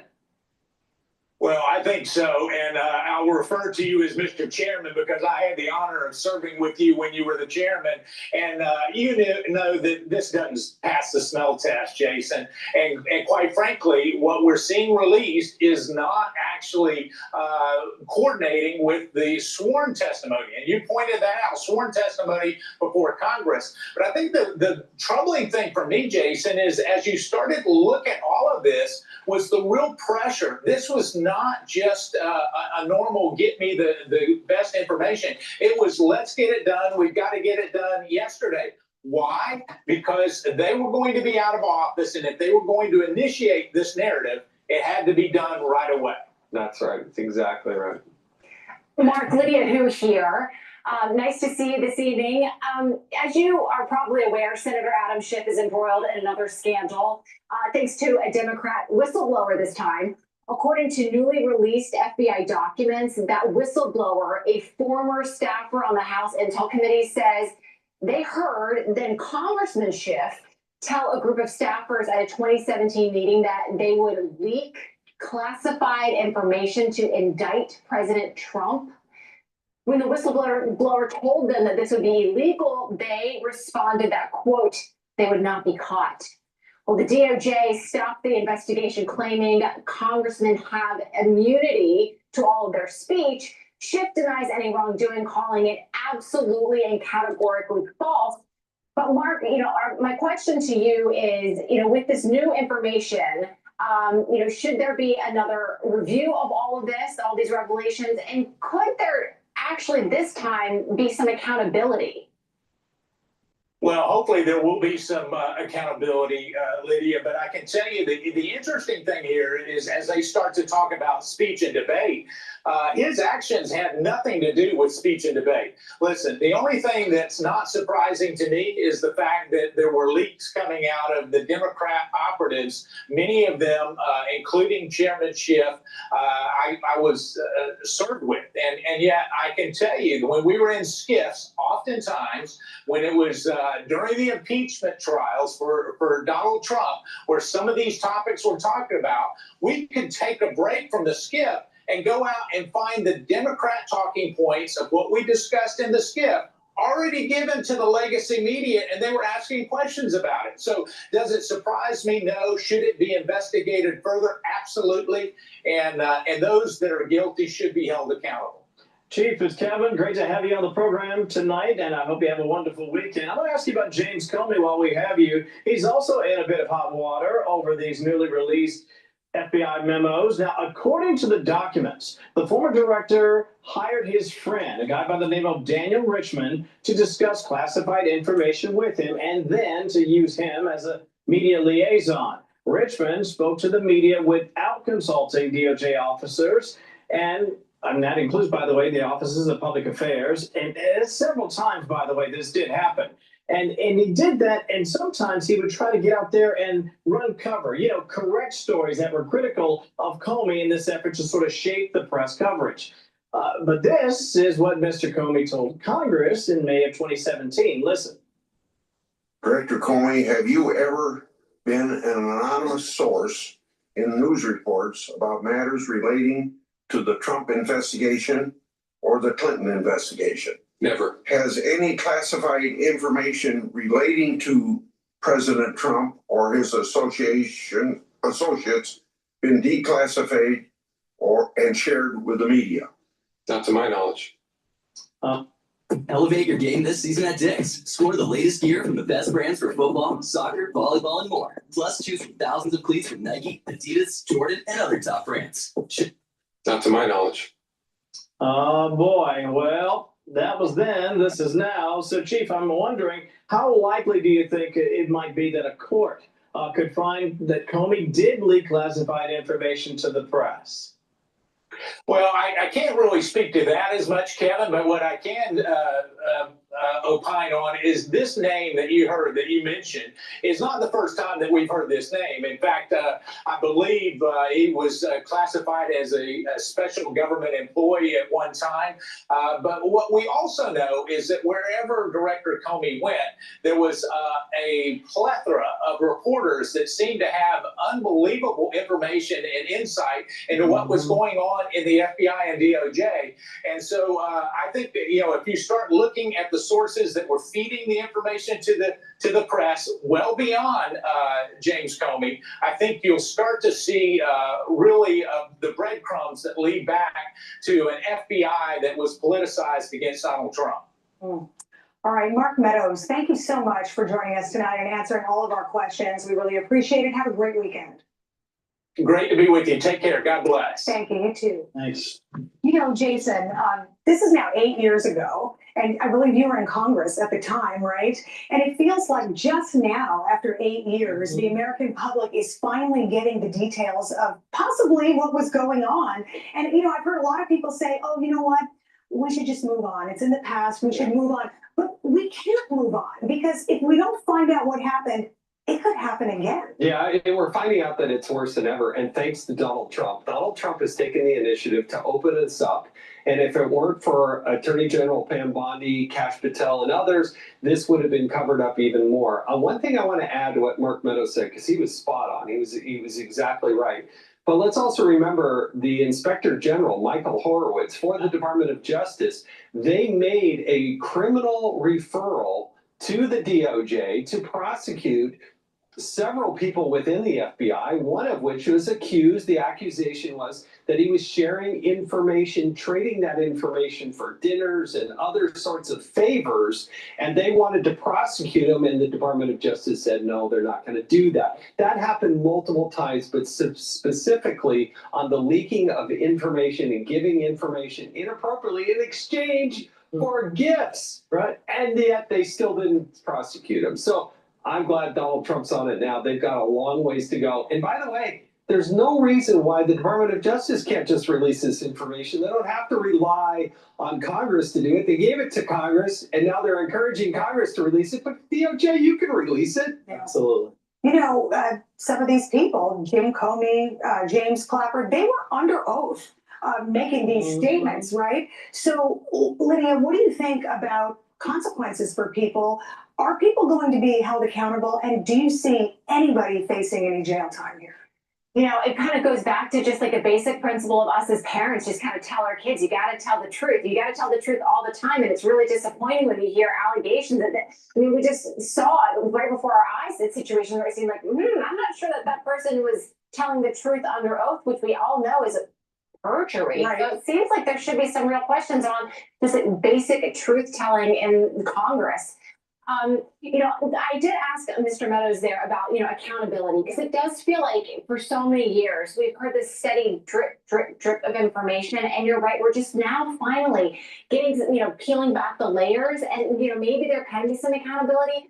But until we actually see that happening, I just kind of think that some of us will always feel like, where is this going? Yeah. When are we going to get there? And I don't know. I just think that the time is now to really hold some people to account. But just real quickly, I do think Congress, particularly Senator Chairman Grassley, will call those same cast of characters up under oath, and it'll be fascinating. Do they plead the fifth this time, or do they answer the questions? And they're going to play back the tape of how they answered it previously. Wow. And can I add one other thing to that too? Is that, it's just to think about the possible larger consequences of all the things that we saw unfold over the past Trump administration, particularly with Senator Adam Schiff and the whole Russiagate, the Russia hoax thing. President Trump acknowledged that yesterday when he was speaking side by side with, Russian President Vladimir Putin, saying, I don't want to misquote him, but it was pointing to that hoax and saying perhaps our relationship would have been different. And you have to wonder how world events could have been steered otherwise if the whole Russiagate thing had not happened. It is so true. And to that point, all we heard about for 4 years and more than that was Russia, Russia, Russia. Those were the talking points of every Democratic politician out there. And so, Kevin, you've covered Washington for so long. If all of these things are true, and these things happen, just characterize the level of scandal that this is. I mean, it seems to be much bigger than a Watergate. It is a political earthquake, the likes of which this country has never seen. And while I agree with Lydia, I am of the camp that believes nothing big will likely happen. There'll be hearings, there'll be some accusations, maybe even some charges, but will someone actually go to jail, pay the ultimate price? Probably not. But here's what's different. Kash Patel, Dan Bongino, Pam Bondi, these people are very serious. They're very methodical. It'll take time, but I think finally, sometime in the next couple of years, people will be held accountable. And I think that's good for the country because, as you said, if you don't do something now, it very well could happen again. I mean, it really could. Yeah. It really could. All right, moving on now. Coming up on a brand new hour of the Big Weekend Show, Americans are backing Trump's crime crackdown over Sleepy Joe's, but 2 Obama-era officials are slamming the president for militarizing the law. Plus, a Fox News alert. Hurricane Erin has intensified to a Category 5 hurricane as the first major storm of the year. Robert Ray is tracking this hurricane and joins us live for a live report next. Hey, Sean Hannity here. Hey, click here to subscribe. Before we go to before we go to France 24, please go to my store, the-studio-reykjavik.com, and get the gel. You can get it in a quick dispenser version or in the tube version, but you use it the same way. It's a dual purpose product. It'll help to heal your skin. You can use it as a daily skincare. You can use it as an aftershave. If you're not feeling well, you can put it on your hands, around your mouth, around your eyes, around your ears, around your nose, lightly coat your nostrils. It'll stay active for 5.5 hours. If you have a cut, an abrasion, or a minor burn, it'll help to heal that wound. So please go to my store, the-studio-reykjavik.com, and get the gels. Very important to make sure you have some available when you need it. And again, you can use it as a daily skincare. So please go to my store, the-studio-reykjavik.com. Also, take a look at the heirloom barley. Heirloom barley is a high-density protein that will help to detoxify your body, break down inflammation, and soak up free radicals. Super important. Take one scoop a day. This is a month's supply. Mix it with soft foods, filter water, a smoothie, or even with milk. I mix it with soft foods for my lunch. But what you use this for is to detoxify that body, bringing down that inflammation. That's important for your joints. That's important for brain function. That's important for your vascular system. By bringing down inflammation, it's also going to help with your immune system. By bringing down chronic inflammation, you're actually improving the health of your body and slowing down the aging process. When you're chronically inflamed, you're going to be producing too much cortisol. Cortisol is immunosuppressive, and other pro-inflammatory cascades will damage tissues. So it's really important to keep down inflammation. In addition, by bringing down inflammation by taking heirloom barley, you're also recovering from your workouts quicker. So please go to my store, the-studio-reykjavik.com, and get the heirloom barley. Oh, missed the cycle for France 24. They're talking about Pakistan now.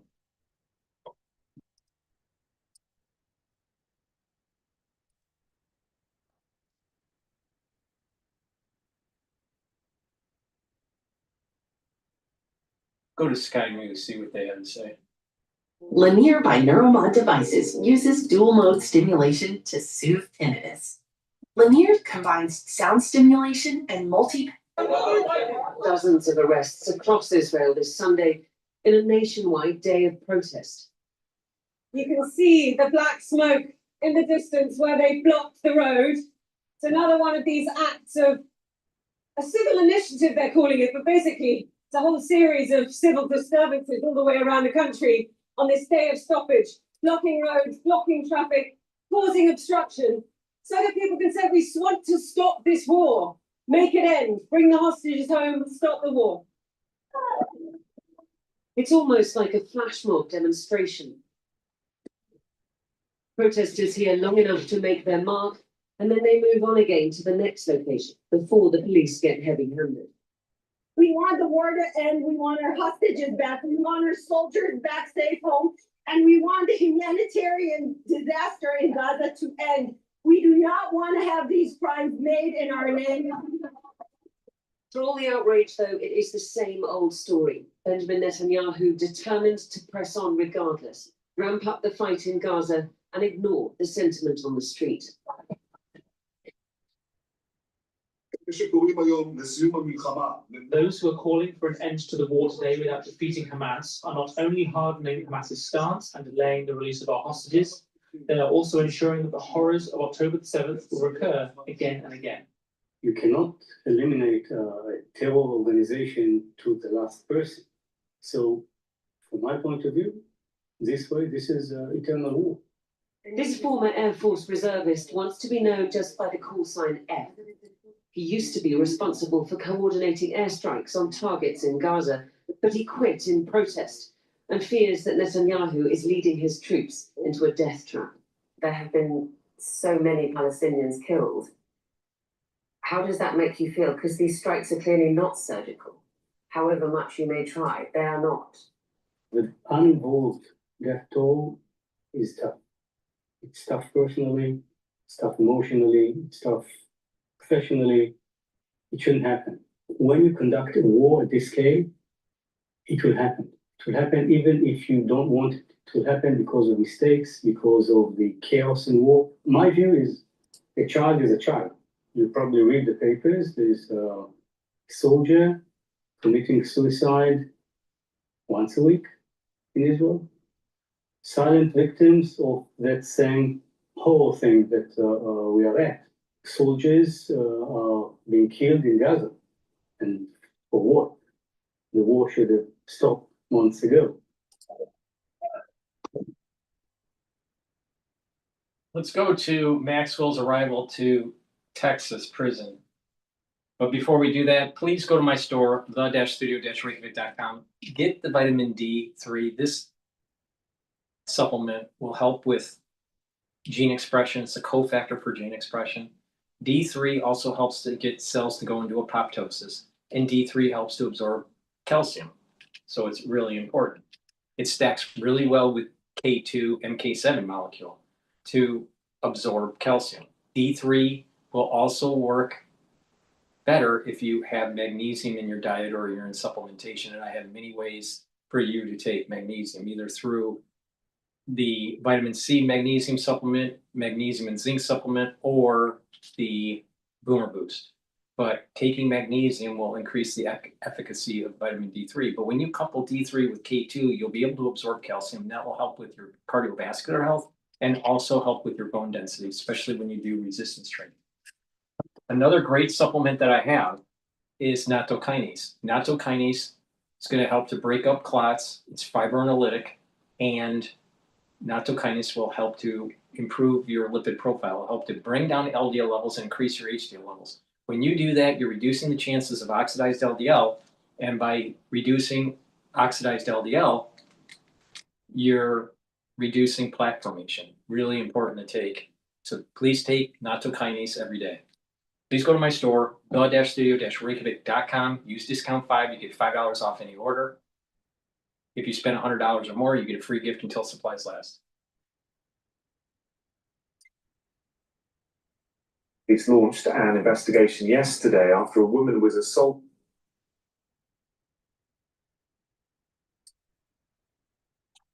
Moved to a new prison facility in Texas this month.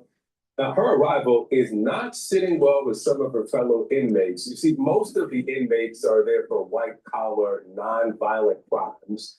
Some of them are just not okay with sharing a space with someone who conspired with a sex trafficker, a convicted sex trafficker herself. CNN's Caitlin Polans has more on what's happening inside the prison. Caitlin, good morning. Good morning, Victor. The atmosphere inside that all-women's prison camp in Bryan, Texas, where Ghislaine Maxwell, the Epstein conspirator, where she now is, it's tense. And things have changed since she arrived about 2 weeks ago. Victor, what has happened is that the inmates, they have been warned by prison officials in recent days that they should use their discretion if they're going to talk about Ghislaine Maxwell outside of the prison. There was one inmate, I was told, a woman named Julie Howell, who provided a quote to a newspaper saying she was disgusted with Maxwell being there. Maxwell, a convicted sex trafficker, while all of these women in this prison essentially are white-collar, non-violent defendants of crimes.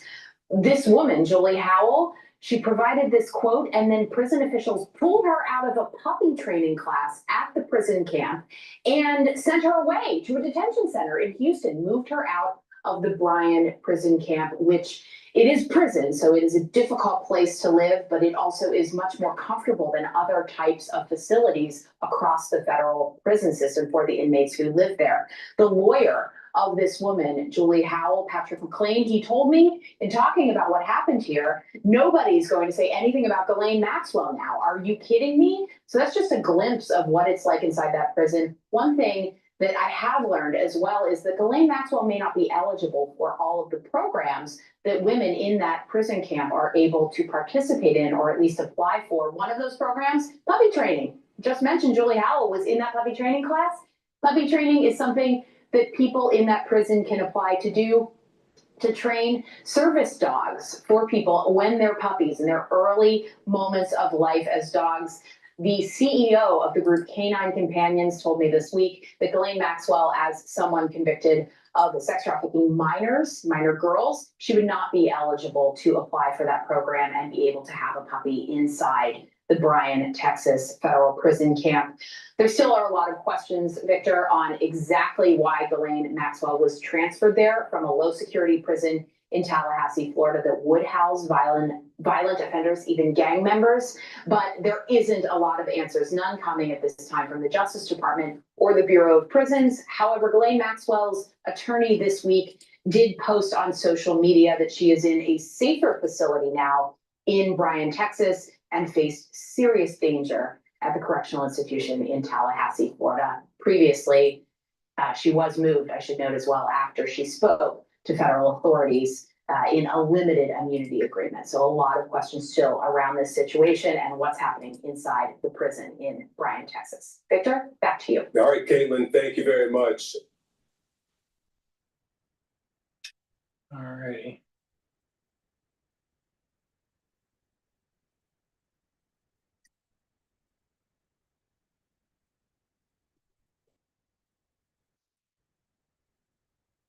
Welcome back, America. We're here with America's wise man. I call him Victor Davis Hanson. Victor Davis Hanson, I've been interested in your take on this. You see the Democrat Party really moving hard left with Marxists, Islamists. Many of the people running for office who are winning their primaries are out of the closet anti-Semites. They denounce America. They denounce American history. And they're using the Democrat Party as the funnel through which to do these things. Has the Democrat Party basically collapsed and now it's a party of ultra radical extremists of the European variety and the Middle East variety and so forth? What is going on there? Oh, I do think it's collapsed because by any classical definition, Mark, they lost the 2024 popular vote, the Electoral College vote. They don't have the Congress, they don't have a White House, they don't have the Supreme Court. They're 30-70 on the 30 side of all these issues from crime, the environment, energy, the border, illegal immigration. And they're frustrated. They're angry because now Donald Trump is doing something they never imagined anybody would do. He's not treating the symptoms of the progressive pathology. He's talking about the sources. So he's going after the institutions that indoctrinate people in the university, NPR, PBS, the elite law firms, and that's setting them on fire because they understand that they always exercise power irrelevant of whether they actually have political power. They have cultural, social influence through these institutions, foundations, the university, K through 12, corporate boardrooms. And now when he went after woke and ESG and PBS, it's a whole new counter-revolution and they're melting down. I don't even think there is a Democratic Party right now. It's just an amalgamation of a bunch of different groups, but they're all way to the left. And we shouldn't fool ourselves about New York, Mark. I think it's not going to be, they may win, Mondami may win, but he couldn't win anywhere else, I don't think, other than these blue cities. And that's a minority of the population. So they're going over the cliff, and like any addict, they would rather go over the cliff than quit. Couple of points there. You make a very important point. Donald Trump is going where they are. He's going into the culture, yes, into society, as you point out, because that's the battle.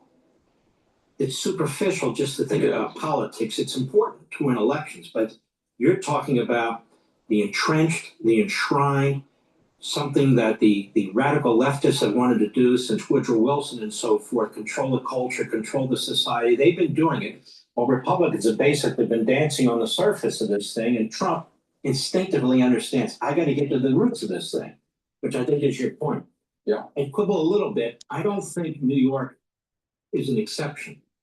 Of course, they're not going to win Arkansas. They're not going to win states like that. I got that. But if they win all the major cities, or if they start to win all the major cities, and even if these cities or states adopt 50% of what the Marxists and the Islamists are adopting, I would argue that California is already there and they're getting worse. We're going to have a huge problem because they changed the election systems, they changed the borders. We're not going to be in office 100% all the time. And they're radicals. It's the tail wagging the dog. I think this is why, Victor, I'd be curious on your response to this. I think this is why Schumer and Hakeem Jeffries were supposed to be leaders of the Democrat Party. While they won't endorse this guy, Mondami, and what they stand for, they won't come out full-throated and denounce it and attack it. The Marxists, the Islamists, the anti-Semites, they won't do it. When we come back, I would like your opinion about that, because I think this is bigger than some people are willing to acknowledge. Maybe not with Trump in office, because he's fighting it tooth and nail, government-wide, he's doing those things, but he's not going to be in office forever, and we're going to have the usual Republicans back, perhaps. Please go to my store, the-studio-reykjavik.com, and get the Boomer Boost. Boomer Boost is 68 nutrients. It's a very comprehensive compound profile. Read it on my website, the-studio-reykjavik.com. But Boomer Boost will help with your musculature, your cardiovascular system, brain function, energy levels, your metabolism. Now, by taking Boomer Boost every day, you get a big scooper. Take one scooper a day, mix it with soft foods, filter water, milk, or a smoothie. I take it with soft foods, but take it every day and you're going to notice that you're going to have steady levels of energy. It's going to help with controlling your A1C levels. You're going to get rid of that brain fog. You're going to have lots of energy. You're going to have more vitality. And you're going to notice that your body over the long term is slowing down its aging process. taking Boomer Boost every day as a supplement if you're an athlete for pre-workout fuel source or after workout fuel source is a great way to fuel your body as an athlete. But if you're not an athlete, taking it every day, you're going to get a lot of benefits from it.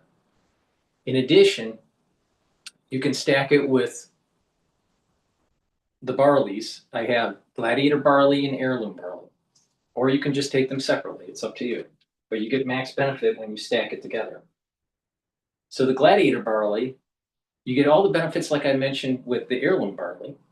You get detoxification of your body, brings down inflammation, soaks up free radicals through superoxide dismutase.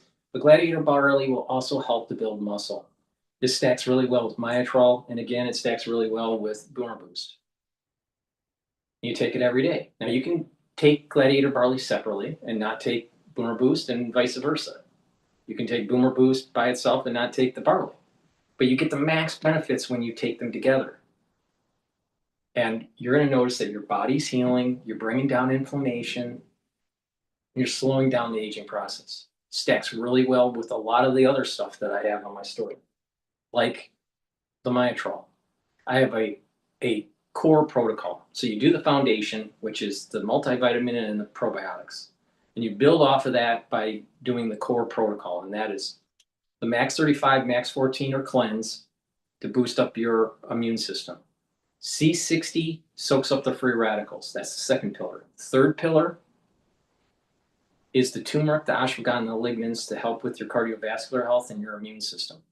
Brings down that inflammation, controls those blood glucose levels, controls those cortisol levels. And taking the Boomer Boost to boost up your energy levels and rev up your metabolism. And you'll notice that your body is healing, your immune system is getting better, your endocrine system is getting better, you're thinking more clearly, you have better brain function, your body is healing, you have lots of energy, and you're a more active person.